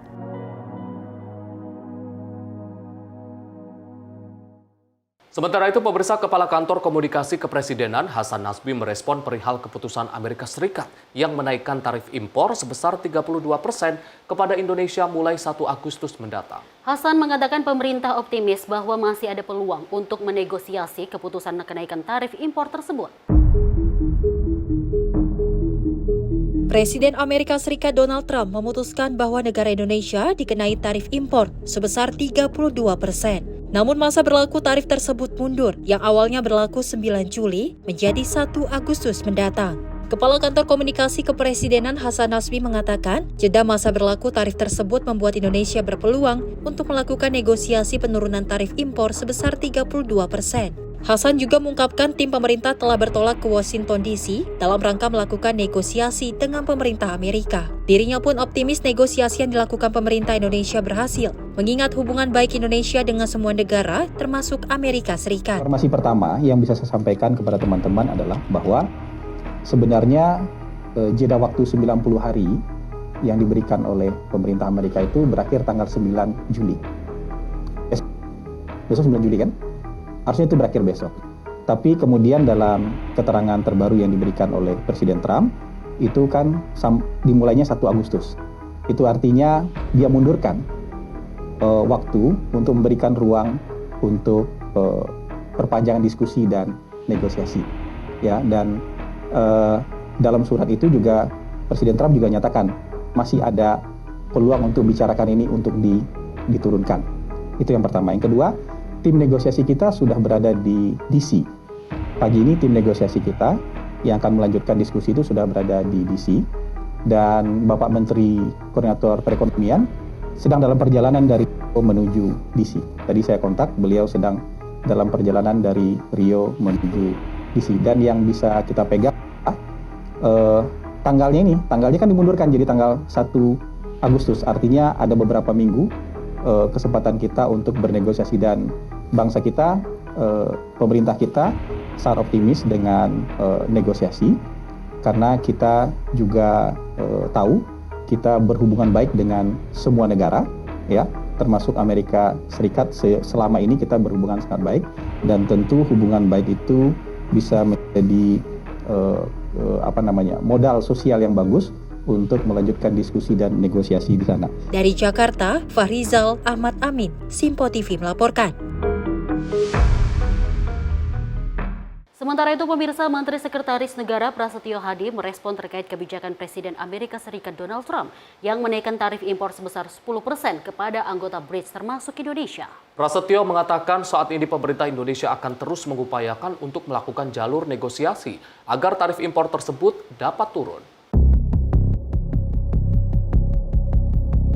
Presiden Amerika Serikat Donald Trump menaikkan tarif impor sebesar 10% bagi negara yang tergabung dalam BRICS, salah satunya yakni negara Indonesia. Awalnya tarif impor yang diterapkan kepada Indonesia dikenakan sebesar 32%, sehingga bertambah 10% menjadi 42%. Merespon hal ini, Menteri Sekretaris Negara Prasetyo Hadi mengatakan Indonesia harus siap menghadapi kenaikan tarif tersebut jika hal itu sebagai bentuk konsekuensi bergabung dalam organisasi BRICS. Kendati demikian, Prasetyo optimis Indonesia mampu melakukan negosiasi kepada pemerintah Amerika Serikat, sehingga diharapkan dapat menghasilkan yang terbaik untuk bangsa Indonesia. Per hari ini yang dapat kami sampaikan adalah kita tetap melanjutkan upaya untuk bernegosiasi dengan pemerintah Amerika Serikat. Berdasarkan apa yang disampaikan Presiden Trump, di situ kan dia memberi tenggat waktu sampai 1 Agustus. Di jeda waktu ini tadi malam kami berkoordinasi juga dengan Menko Ekonomi untuk kemudian melanjutkan kembali proses negosiasi. Di situ kan dibuka beberapa ruang juga. Kalau kaitannya dengan rencana pengenaan kembali tarif 10% bagi anggota BRICS, kami merasa ya itu bagian dari keputusan kita kalau kita bergabung dengan BRICS yang kemudian itu ada konsekuensi, ya mau tidak mau harus kita hadapi. Baru disampaikan begitu skemanya kan begini. Nah ini kan masih ada waktu, masih ada jeda. Minta tolong aja kita doakan tim yang sedang bernegosiasi supaya bisa menghasilkan yang terbaik lah untuk bangsa kita. Dari Jakarta, Fahrizal Rizkyano, Simpo TV melaporkan. Kita beralih ke informasi lain. Pemirsa, Kementerian Sosial bersama pemerintah daerah dan universitas di tanah air sepakati penggunaan fasilitas barang milik desa untuk keperluan operasional sekolah rakyat yang sebentar lagi akan dilaksanakan. Adapun perjanjian penggunaan fasilitas BMD ini berstatus pinjam pakai oleh Kementerian Sosial. Menteri Sosial Saifullah Yusuf menandatangani perjanjian pinjam pakai fasilitas barang milik desa atau BMD milik pemerintah daerah hingga perguruan tinggi seluruh Indonesia yang akan digunakan dalam operasional program sekolah rakyat. Penandatanganan ini dihadiri langsung jajaran pejabat di Kementerian Sosial dan sejumlah pemerintah daerah, mulai dari gubernur, bupati dan wali kota, serta sejumlah rektor universitas di tanah air. Pada kesempatan ini, Gus Ipul menerangkannya kepada para Pemda dan Rektor Universitas mengenai sisi operasional hingga output pelaksanaan sekolah rakyat di tiap daerah Indonesia.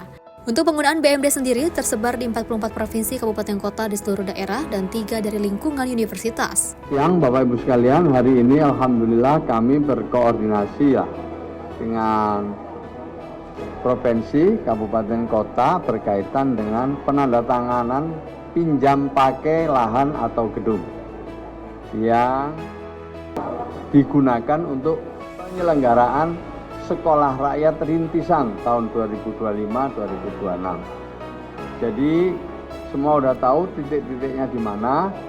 Nah, yang tentu milik Kemensos nggak perlu MOU lagi, tapi yang dengan lembaga atau juga dengan universitas, pemerintah kabupaten kota, kita memerlukan untuk MOU dalam rangka pinjam pakai lahan atau gedung.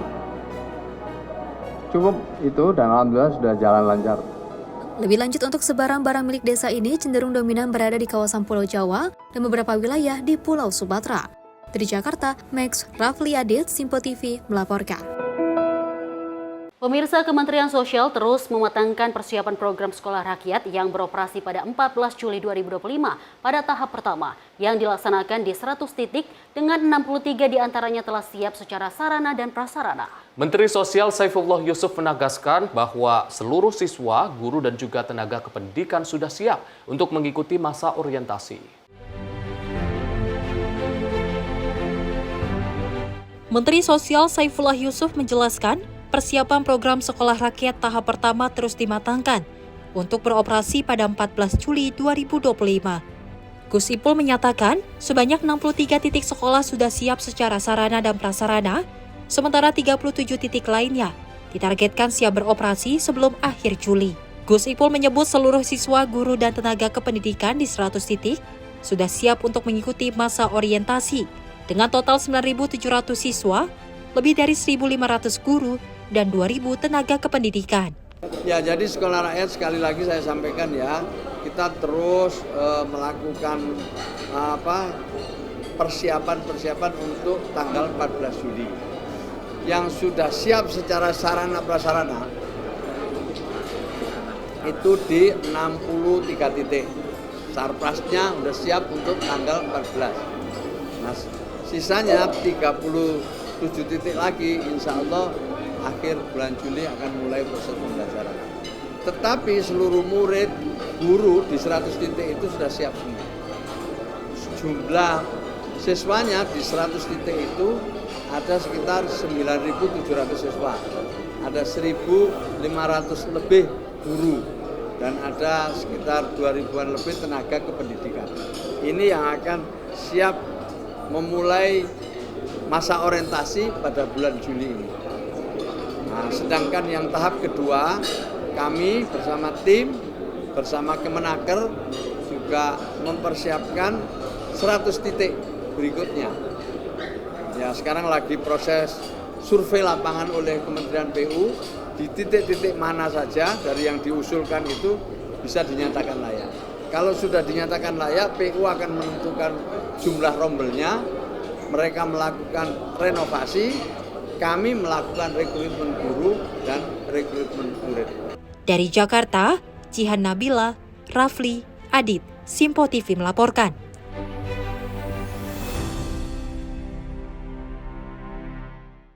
Menteri Sosial Saifullah Yusuf meninjau kegiatan simulasi sekolah rakyat di Sentra Handayani, Jakarta Timur. Simulasi dilakukan sebelum siswa mulai masuk sekolah rakyat di Sentra Handayani.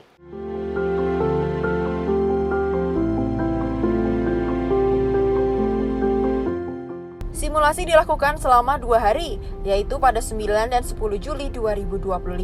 Sebelum siswa masuk sekolah rakyat, para siswa akan menginap di asrama yang telah disediakan. Selama simulasi, para siswa akan mendapat cek kesehatan, kemudian dilanjut dengan tes DNA semacam aplikasi untuk mengetahui kemampuan siswa dengan AI yang sudah dilatih. Saifullah Yusuf menyampaikan proses belajar mengajar di sekolah rakyat dimulai pada tanggal 14 Juli 2025 yang akan datang. Dimulai di 63 titik, di mana semua sarana dan prasarana sudah siap. Sementara 37 titik lainnya masih menunggu surplusnya sekitar tanggal 25 atau 26 Juli mendatang. Perlu kami sampaikan kepada teman-teman semua bahwa seluruh persiapan ini terus dilakukan. Banyak pernik-perniknya yang harus kita tuntaskan. Untuk itu kami mohon kepada semua untuk bisa mengawasi dan ikut membantu di sini. Secara langsung kami mengajak ada Pak Kodari, Wakil KSP dan beserta jajarannya, dan juga ada tamu-tamu lain, tokoh-tokoh lain yang semuanya ini ingin membantu penyelenggaraan sekolah rakyat.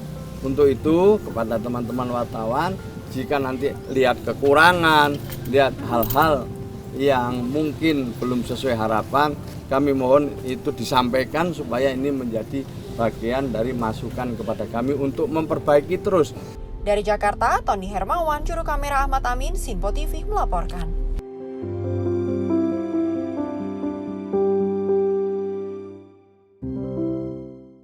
Dan pemirsa, informasi tadi menutup perjumpaan kita di Menyapa Indonesia pagi kali ini. Saya Dio Manik. Dan saya Arif Rifai mewakili seluruh kru yang bertugas mengucapkan terima kasih atas kebersamaan Anda. Selamat pagi dan sampai jumpa.